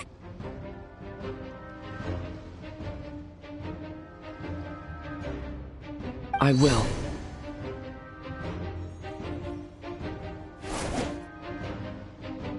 Everyone, take your positions. Every ounce of strength we have in our bones. Ready? Let's go. I've seen all your futile ploys before. You have become the authors of your own demise. I wouldn't be so sure about that. You are merely a moment of sport before I tear down the moon.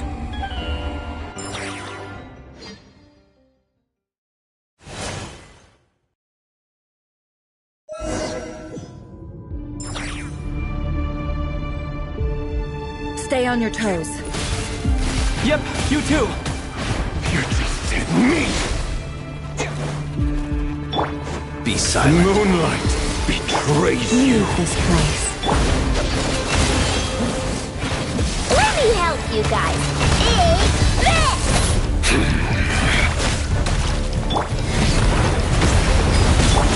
Can't hide the truth.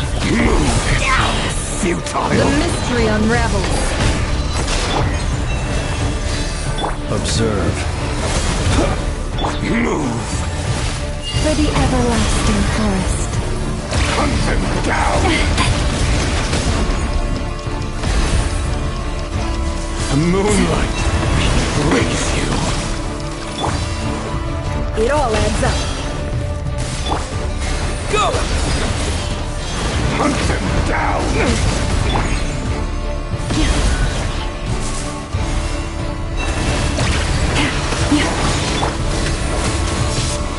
Night falls.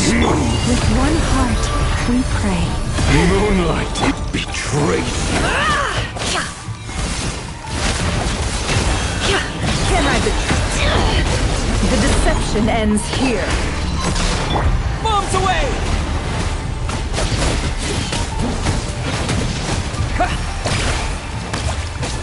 It all adds up.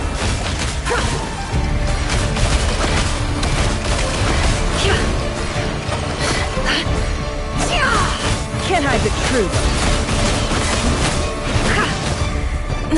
Shameless. Forest, protect us. Pathetic. By the frost moon of old. Close your eyes. Observe.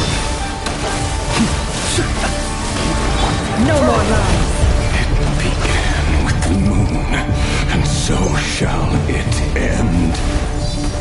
The moon will protect you.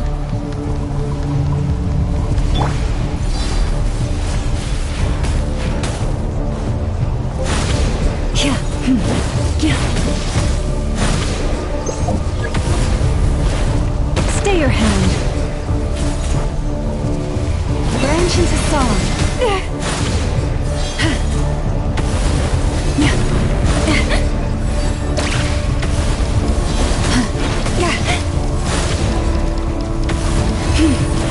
Do you see?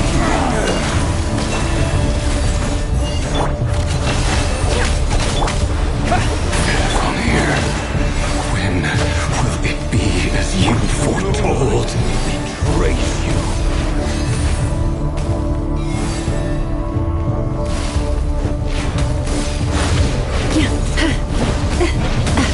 Forest, protect us. Your foul spirit is not welcome here. Close your eyes. The mystery unravels.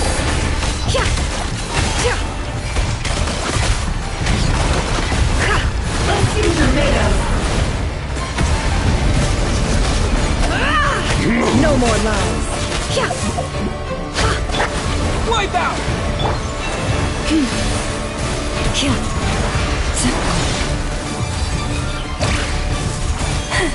Observe.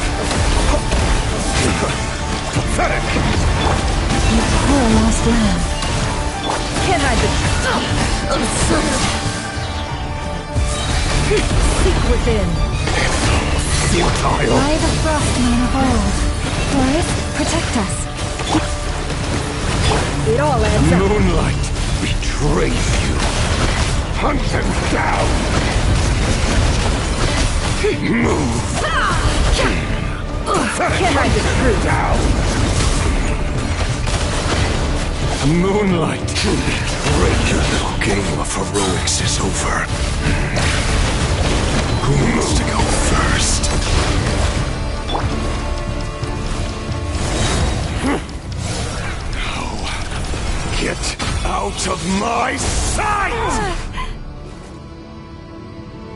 No! We've been separated!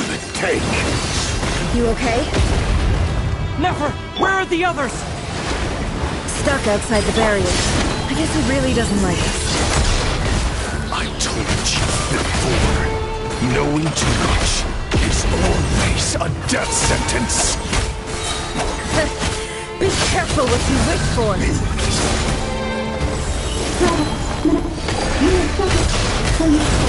Lama! Can you hear me? Hold on, where? Silence. The voices are gone. But at least I know they're still there. I need to focus. Stick to the plan. Remember my most important task. Stalling him. If I can stall him for long enough, the moment will come.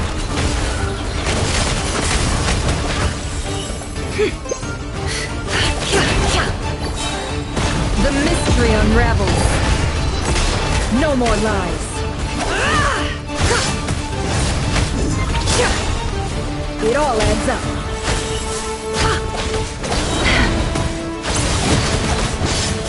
Seek within. Can't hide the truth.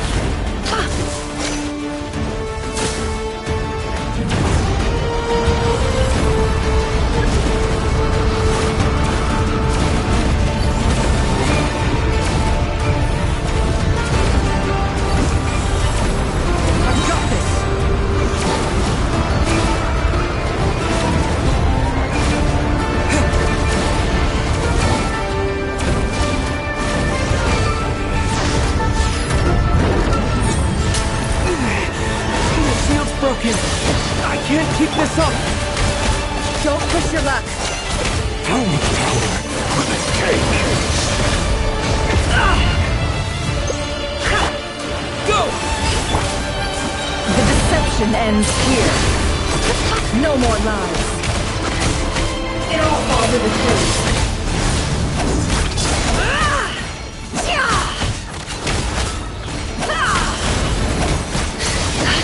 The mystery unravels. It all adds up.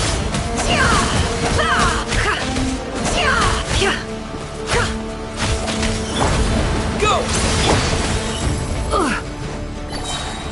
The deception ends here. No more lies. It all adds up.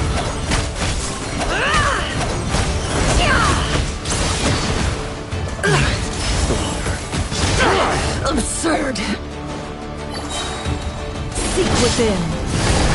No more lies.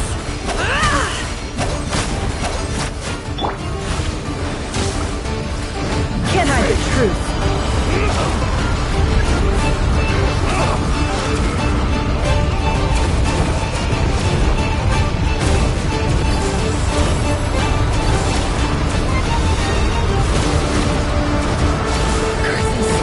There's no other way.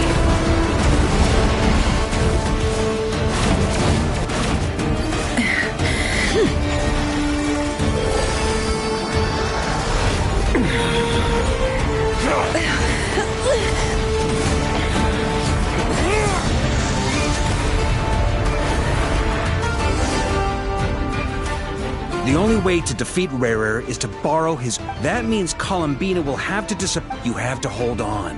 Find a way to keep him focused on killing the two of you.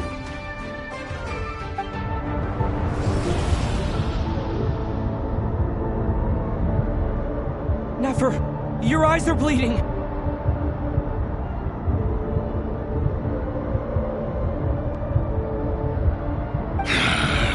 Soon you will be powerless to resist. And then, I will reduce you to dust.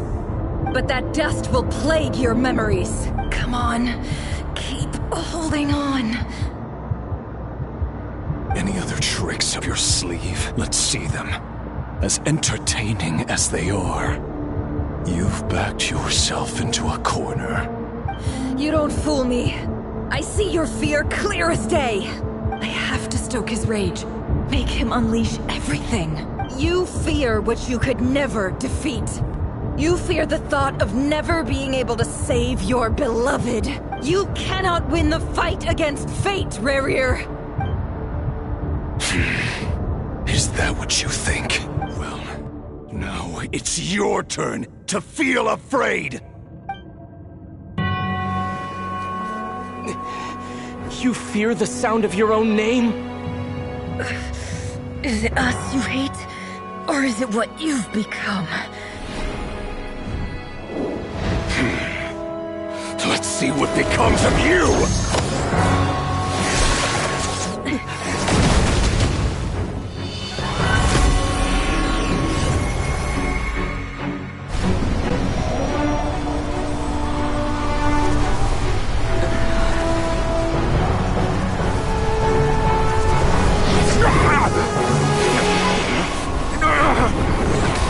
What's happening? That power... I've seen it before!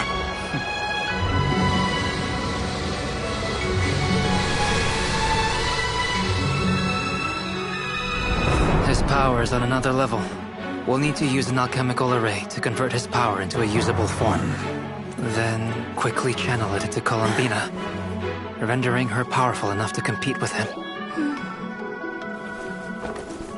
I'll join you. I can help. If I release enough abyssal energy into a confined space, it'll create a potential difference, allowing us to extract a huge amount of elemental energy. Next, I'll synchronize with everyone's minds using Pyro, then give you temporary access to their abilities and fields of view. But it won't last long. Can you see? Well enough. So, we have a student of Gold Rhine-Daughter in our midst! How about that?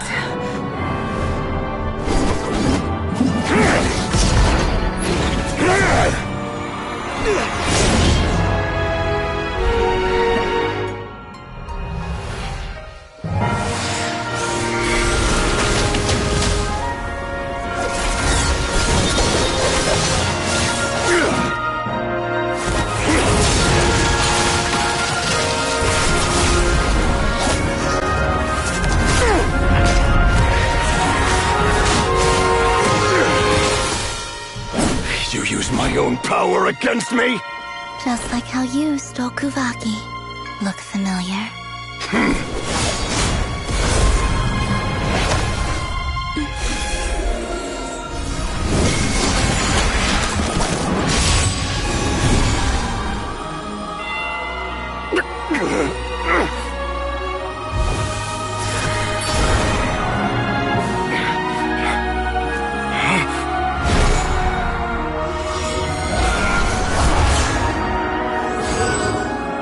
Don't you realize? You don't have the power to hold that gate open! I don't, but someone else does.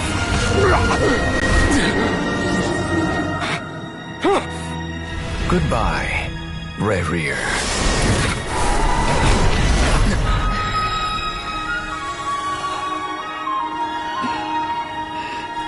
We won.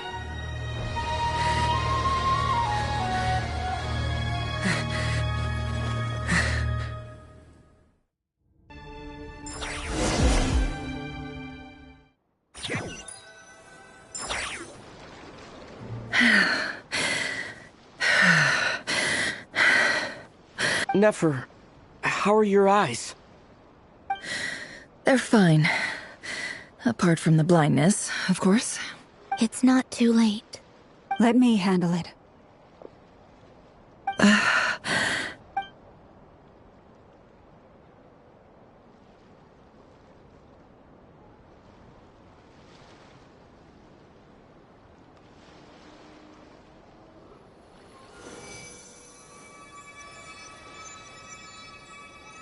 Miss Nefer, it's not like you to lose your composure.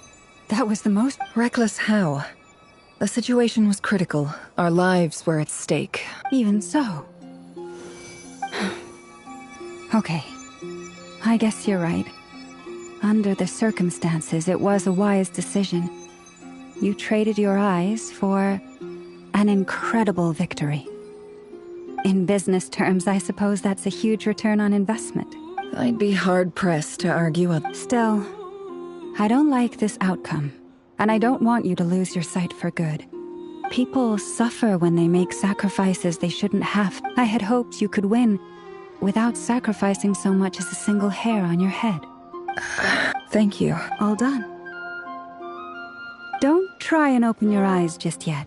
We'll see how you're doing. I'll send full details through Yehoda. For now, my dear friends, we have fought brave. The moon will remember this day. Thank you both.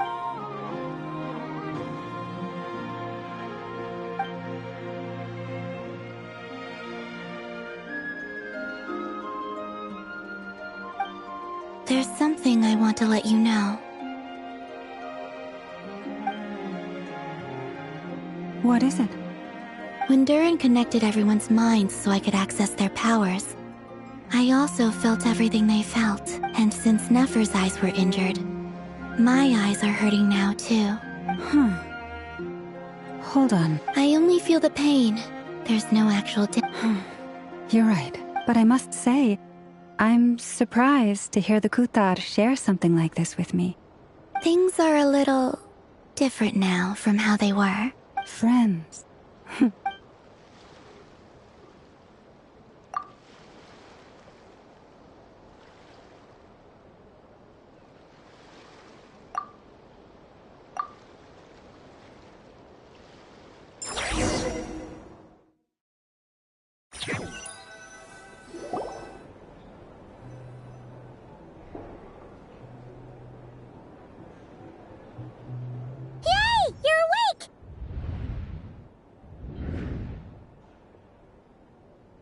How are you feeling? Any aches and pains? Did you sleep well? I'm doing all right, Paimon. No need to worry about me. Phew! Well, that's good. Paimon's been sitting on the edge of the bed worrying about you for ages. You slept a whole day and night. Poor Paimon had to eat all by her lonesome. Glad to hear you didn't starve. How was the food? Well, it wasn't the same without you there to share it. Honestly, Paimon just can't relax when you're not your usual self. She could— Well, I'm back to normal now. Oh yeah, and Albedo swung by earlier. He said to tell you to head to the tavern when you woke up. Varker and the others are organized. He also dropped off some medical supplies, but you seem fit as a fiddle, so if you're feeling up to it, let's head over now. Wouldn't want to keep them waiting.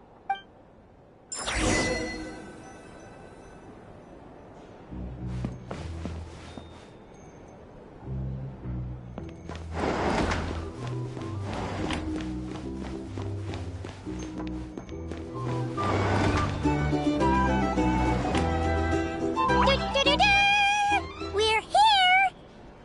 Traveler and Paimon!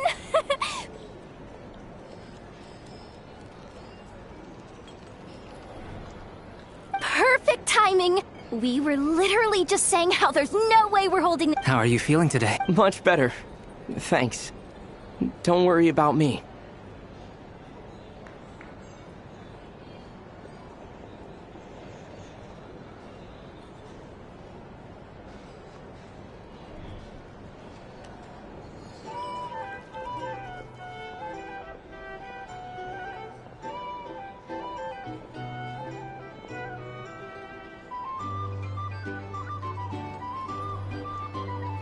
Relieved to hear it. If that changes, just let me know. Happy to check you over at any time. Yep, we're here for you. Oh wait, where's Nefer? How are her eyes doing? Nefer's right over there. I'm sure she'd love to catch up with—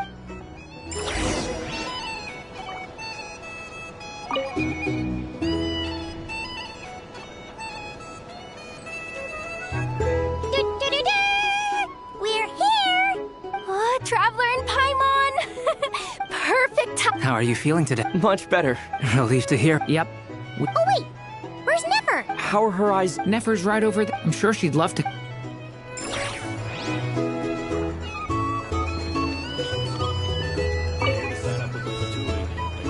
Hello, you. Recovered from the battle? Come on, what do you mean? Of course I'm gonna ask. I care about my friend's well. Get yourself a drink. You've more than earned it. In fact, today, your drinks are on me. Lord Sangama Base got you covered. Wow, really? What about Paimon? Has she earned it too? Has she? Please? Well, you haven't been through quite as much. Yay! Wow! Drinks on Dory! What a historic day. Hey, keep your voice down, or everyone else is gonna want in too. Have you heard anything I've been saying recently? Doing business in Nodcry has been an absolute nightmare. Okay. Paimon, that's more like it. Don't you forget. Lord Songama Bay doesn't just go around buying drinks. Hey there. Looking for a drink or two? Or perhaps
Traveler, Paimon, are you recovering well? Turns out that moon chanter has some real talent after all. My eyes were mostly recovered. Yeah, but you gotta be careful. Yes, thank you. I'm well aware. Yehoda, could I borrow you for a moment? Oh, sure. Did you hear that? I gotta go help Lauma for a second. You bet. Make it extra sweet, because Paimon's earned it. Sure thing.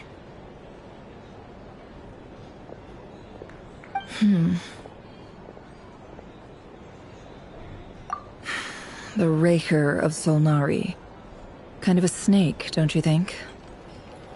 No, definitely a snake. A poisonous one. Anyone who seeks revenge out of hatred for other people has become a snake.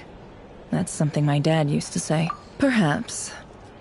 I'm sure it sounds like a very wise and open heart. What else is left when everything you depended on in life gets stripped away? Something's gotta fuel that drive to keep. If you're worried about me, you can nip that in the bud.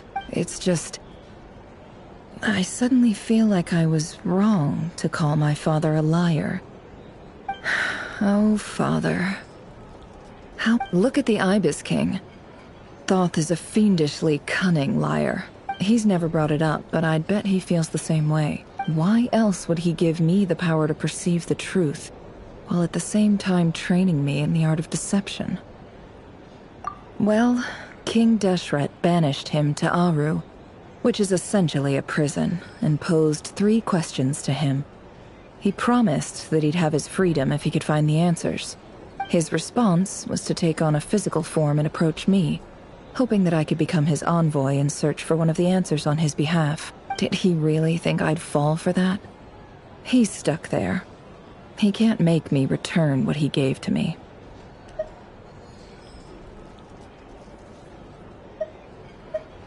So that's enough for you to decide he's nice, is it? He's a prisoner, and he was scared. So he decided to perform some good deeds to win people's approval. He lives in fear because he's a deceiver. How is Rerir any different? You can't work as a spy your whole life and expect a happy ending. It's preposterous. Yet I can't say I don't understand it. Liars live in the darkness of their own making. But it's still human nature to want to go on living.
They say that a liar's soul is the most worthless thing in the world. What do you think?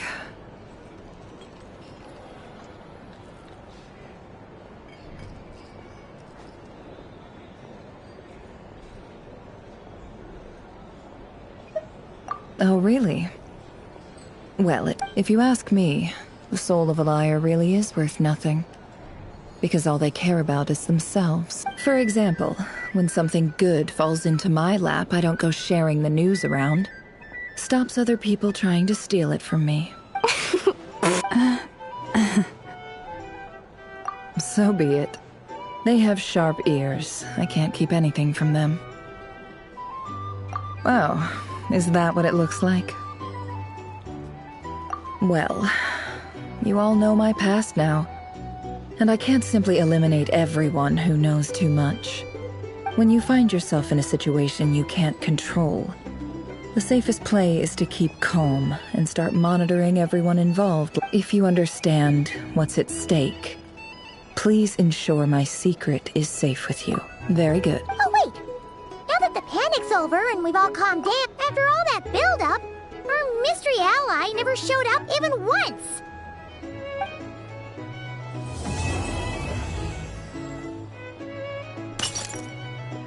Huh?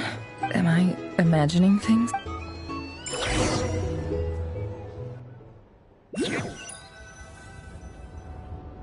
So, that close colleague who stayed behind with you?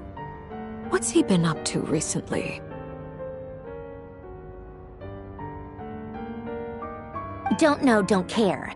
I get more normal human interaction from hanging out with Bosco 2 than him.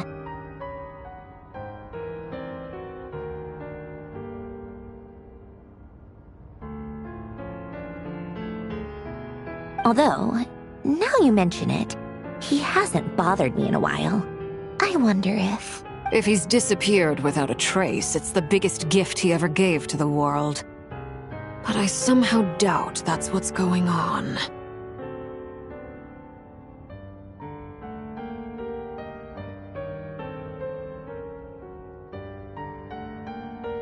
He won't lie low forever.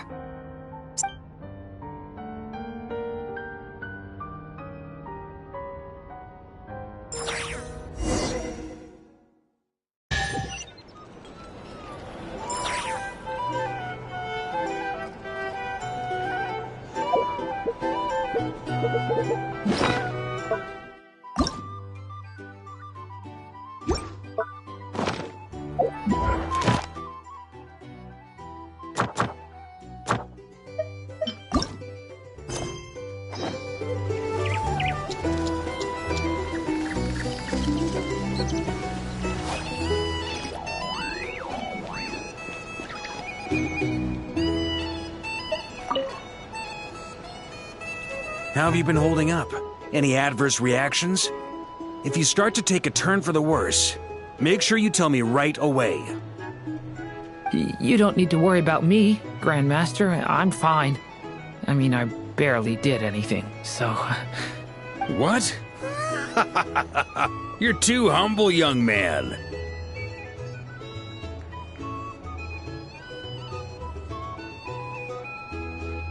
You played an indispensable role in the battle for Nodcry.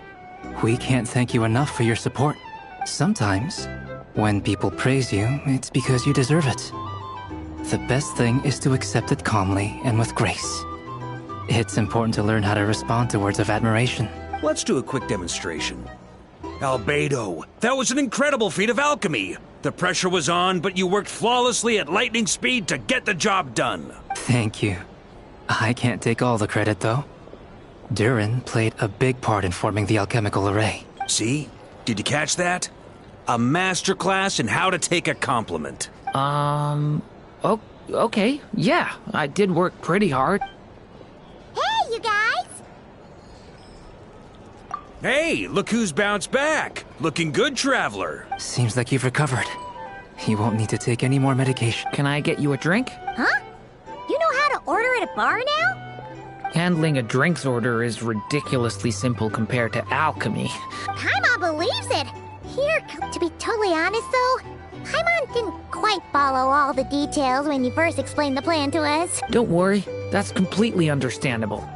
Unless you're a student of alchemy, it's hard to grasp the principle and how the To put it in the simplest terms, we saw how our enemy stole the power of Kuvaki. And that gave us the idea of stealing his power to turn it against him.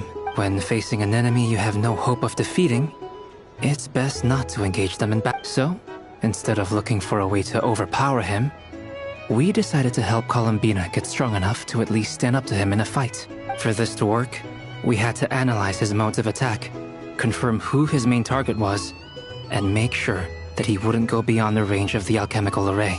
For added security, we prepared a total of 4 arrays.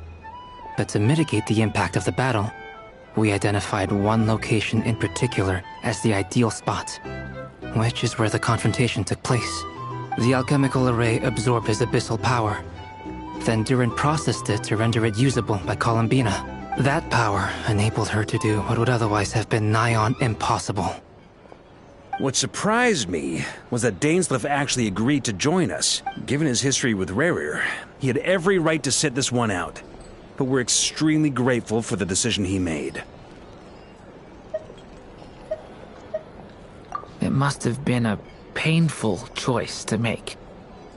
Absolutely. He was torn between 2 paths, but in the end, he made his choice and stuck to it resolutely. Anyway, however you cut it, everyone...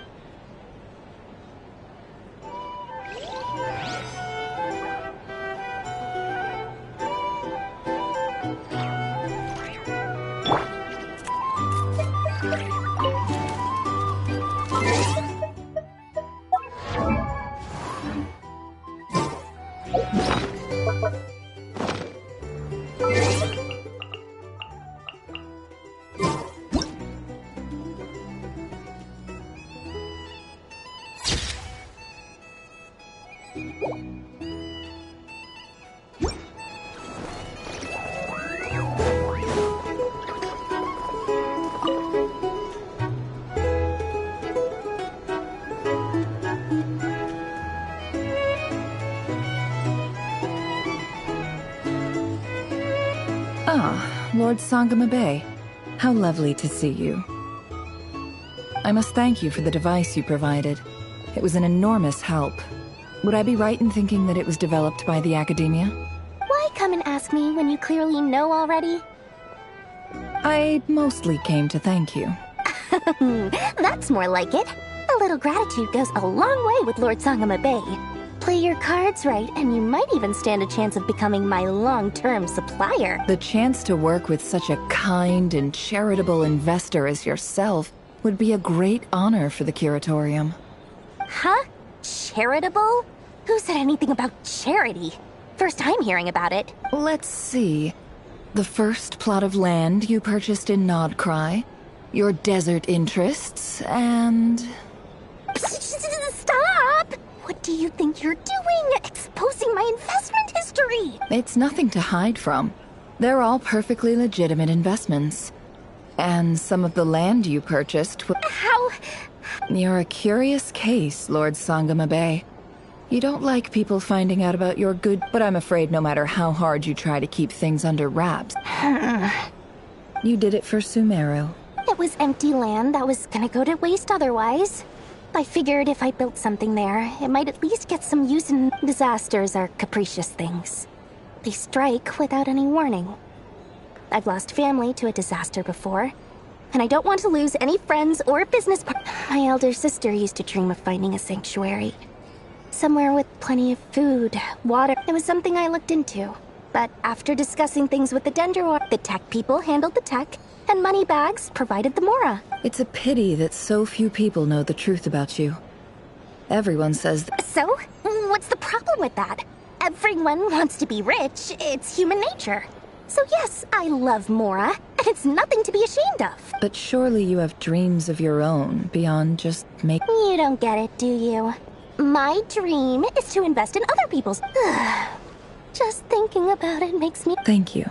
For... And the pendant. Oh, that. I was just returning it. Seems like we've both been away from home. Yeah. So long that... That would be your mother. Yeah. Though it's been years, it's not like I want to forget them, obviously, but memory can be even more ruthless than the most calculating business person. My sister can't help me now. Slowly but surely, her face is fading from my mind's eye. Not everything will fade. When loved ones pass away, the beautiful memories are the ones that last the longest. Yeah, that's true. If you ask me, that's the one silver lining in all of it. Well, that, plus, I'm sure that life is much better now than it was back then. Oh, absolutely. I have tons of Mora. You've got a lot going for you, too. Boss of the... I appreciate the...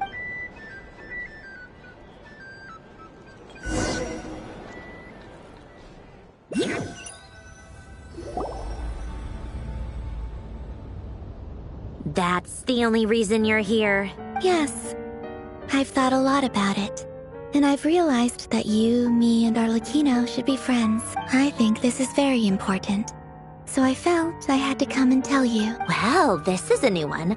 I'm so moved. I can't even hold my teacup. If that's all, you can leave now. Do you not want to be friends with me? Or is it that you prefer being co-workers? What is this, Columbina? Are you deliberately testing my patience threshold? Right now, my politeness module is active. But if you say another word, I swear I'll shut it down. If your politeness module was active, wouldn't you say the word please at some point? Polonia, please see Lady Columbina to the door. Will you still invite me to your next tea party?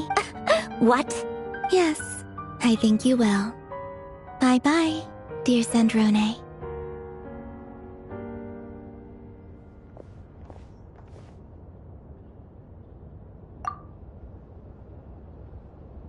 Last time, the Wild Hunt escorted you out. Would you rather I handled it myself this time? We just wanted to, you know... Why? Out of concern for my safety? I hope you didn't seriously think that the Rayhir of Solnari would be able to lay so much as a finger upon me, given how prepared I was. Mostly because you kind of helped us out, so we just wanted to check you were okay. Looks like all your robots are fixed, huh? Oh, don't you worry about that. Tea time is already a write-off. The visitor before... If you're in the mood for tea, go ahead and help yourself. Otherwise, it's going to waste. My coasters are still missing in action, though. Use this notebook instead. Whoa! Pretty hefty You can ignore those. They're just dumb scribblings. I doodle and write in my free time. Sometimes I remember the distant dream, and other times, I grit my teeth and note down all the crazy nonsense going on in the present. Some people trying to predict the future is like daydreaming. And writing about the present just makes me furious. The past is my favorite. If nothing else, it's already set in stone, so I don't have to rack my brains trying to figure it all out. Huh. Although, having said that, the only vaguely interesting memory in my past is probably that guy they call Lord Artificer. Who else? Pretty much all the mecha in Fontaine are his personal handiwork. Wait, are you saying you know him? I mean, I guess we were friendly enough. Yep. In fact, I'm probably the only normal person left who knew him at all. We used to chat occasionally back when he was still around. Before he passed away, he asked me to destroy all his manuscripts. I honored his request, but I did read through everything first before destroying them. I mean, I couldn't let the genius of Lord Artificer Alain Guillotin disappear like that. Would have been such a waste. So... that's... I just told you. Those are my equivalent of crossword puzzle. Alain's work was like epic poetry. The formulas in my notebook are just silly little... Not that there's anything bad about them. I mean, at least, solving those riddles isn't going to hurt anyone. Except me, because I lose a few brain cells in the process. Anyway, while we're on the topic, I might as well tell you about what happened to him and his friends. Alain Guillotin had two close buddies, Renee and Jacob. They spent their childhood years together in the Narzissenkreuz Institute.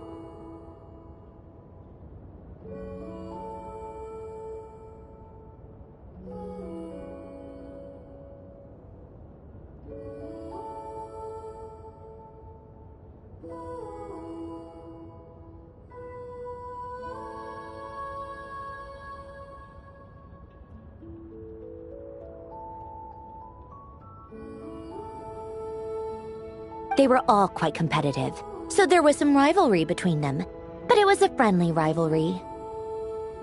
But beneath the friendship and the rivalry ran something deeper, a sense of nostalgia for the past. Unfortunately, childhood would end, the prophecy would come true, the apocalypse would arrive, and the future would never be. A mad dream that would normally only capture the minds of lunatics begin to take root in their hearts. A dream of saving the world. And if Renee and Alain had been people of lesser wits, that dream would probably have ended up as something for them to joke about in their older years. But alas, they were some of the sharpest minds around. They nurtured that dream with the full power of their intellect, and it grew into something that ate away at their souls. The first of them to fall under its spell was Renee. Against Alain's wishes, he persisted in experimenting on a mutual friend of theirs to try and save their life. Alain did not approve and parted ways with Renee. It's complicated. Alain wanted to believe that Renee only did what he did for the sake of their friendship. But when he told me about what happened, I could tell he still had some suspicions about Renee's motives. Perhaps the seed that would grow into a nightmare had already sprouted in Renee's mind. Even then, the next time they met, Renee's soul had been completely engulfed by the dream of salvation. His futile attempt to change the tide of fate only resulted in a wave that swallowed up the world, even before the apocalypse came. And although that wave died down eventually, I hear that it just recently came back with a vengeance. As I understand, Renee wanted to live out his dream of salvation once more. But I'm told that the attempted resurgence finally died out for good. At long last, Renee awoke from his deluded dream. Though of course by then it was far too late. What do you think of Renee? Do you admire his transcendent genius? His view that any price was worth paying to achieve the lofty goal of saving the world? Or do you despise him? Dismiss him as an evil madman who wrought havoc on the lives of everyone around him as he pursued his delusional dream? Same difference, really. Just a matter of perspective.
doesn't surprise me.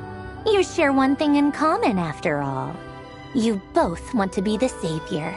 The only difference is, your dream came true, and his, well, he wasn't the one who made it come true. I don't like fanatics who give up their whole lives for their ideology. Nor do I like fools who let their delusions take control. Maybe I could understand if Renee had just been an ordinary person. But he had a sage-like intellect. And still managed to get himself lost in a labyrinth of his own desires. Anyway, that's enough about Renee. Now, moving on to Alain Guillotin, the Lord Artificer. He managed to put a stop to the first storm whipped up by Renee.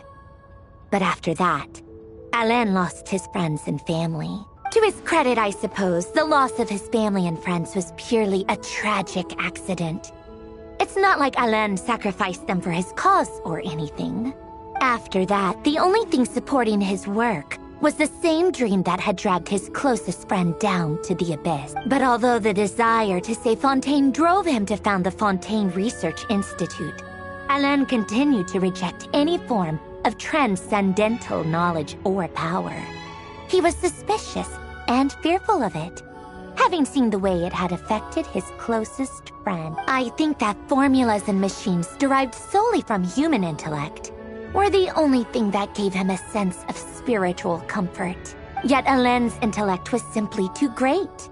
It barely left him space to breathe in his life. Once he realized that the end of his life was approaching, he finally accepted the truth. The Nazissenkreuz Institute needed someone, and a human being. To see it, he quit working on his formulas, trading them in for the fairy tales that had played such a... He told me that the director of the Nazissenkreuz Institute used to read those fairy tales to the children, and I think that all he wanted at that time in his life was to be able to sleep deeply without being plagued by depression.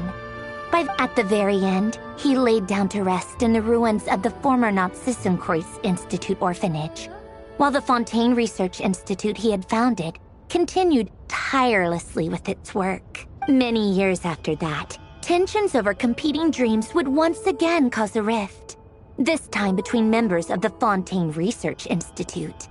But the actions of those fools had nothing at all to do with Alain. And that is the story of two people from the One went all in on his fantasy of salvation, without ever... The other sought desperately to burn bright in his life, even though he wasn't sure where he was going. I do sometimes wonder, why is it that people like them have such grand hopes of saving the world? Even the grandest tree starts as a tiny seed. So perhaps, for each of them, their mission to save the world began with a very simple desire. They were young children with friends and family who mattered to them. Desires to explore the meaning of life. Ambitions to have a successful career. They didn't want to see all of that taken away in one fell swoop. Or maybe they just wanted to find something to anchor themselves within the chaos, to stop them getting quietly swept away by the storms of life. But instead, the search for their own salvation took them down the rocky road laid out by fate. Do you think the desire to save oneself is enough of a justification to try and save the world?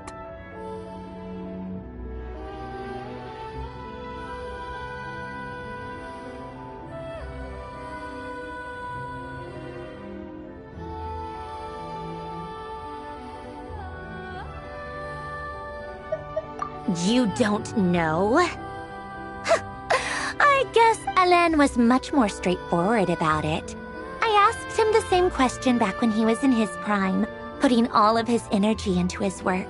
Yes, it's enough. That was all he said before getting right back to his work. He was always that. All right, tea time's over. I owe Arlecchino a favor for telling me these stories. I'll have to bring a whole sack of gifts the next time I visit the House of the Hearth. I'm gonna go tinker with Polonia now. You guys can do whatever you want, as long as it doesn't involve interrupting me. Polonia, exit hibernation mode. Begin diagnostics.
Ad Astra. Thank you for completing.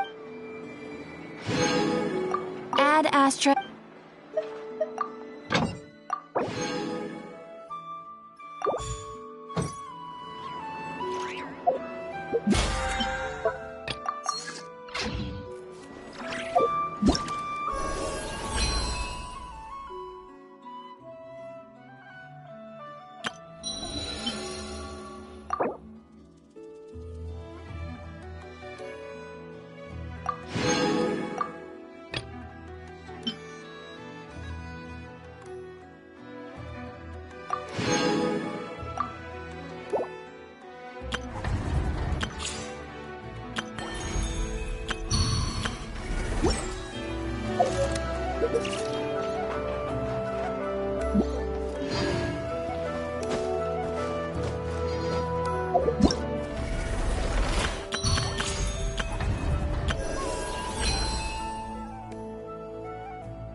Warm and welcome.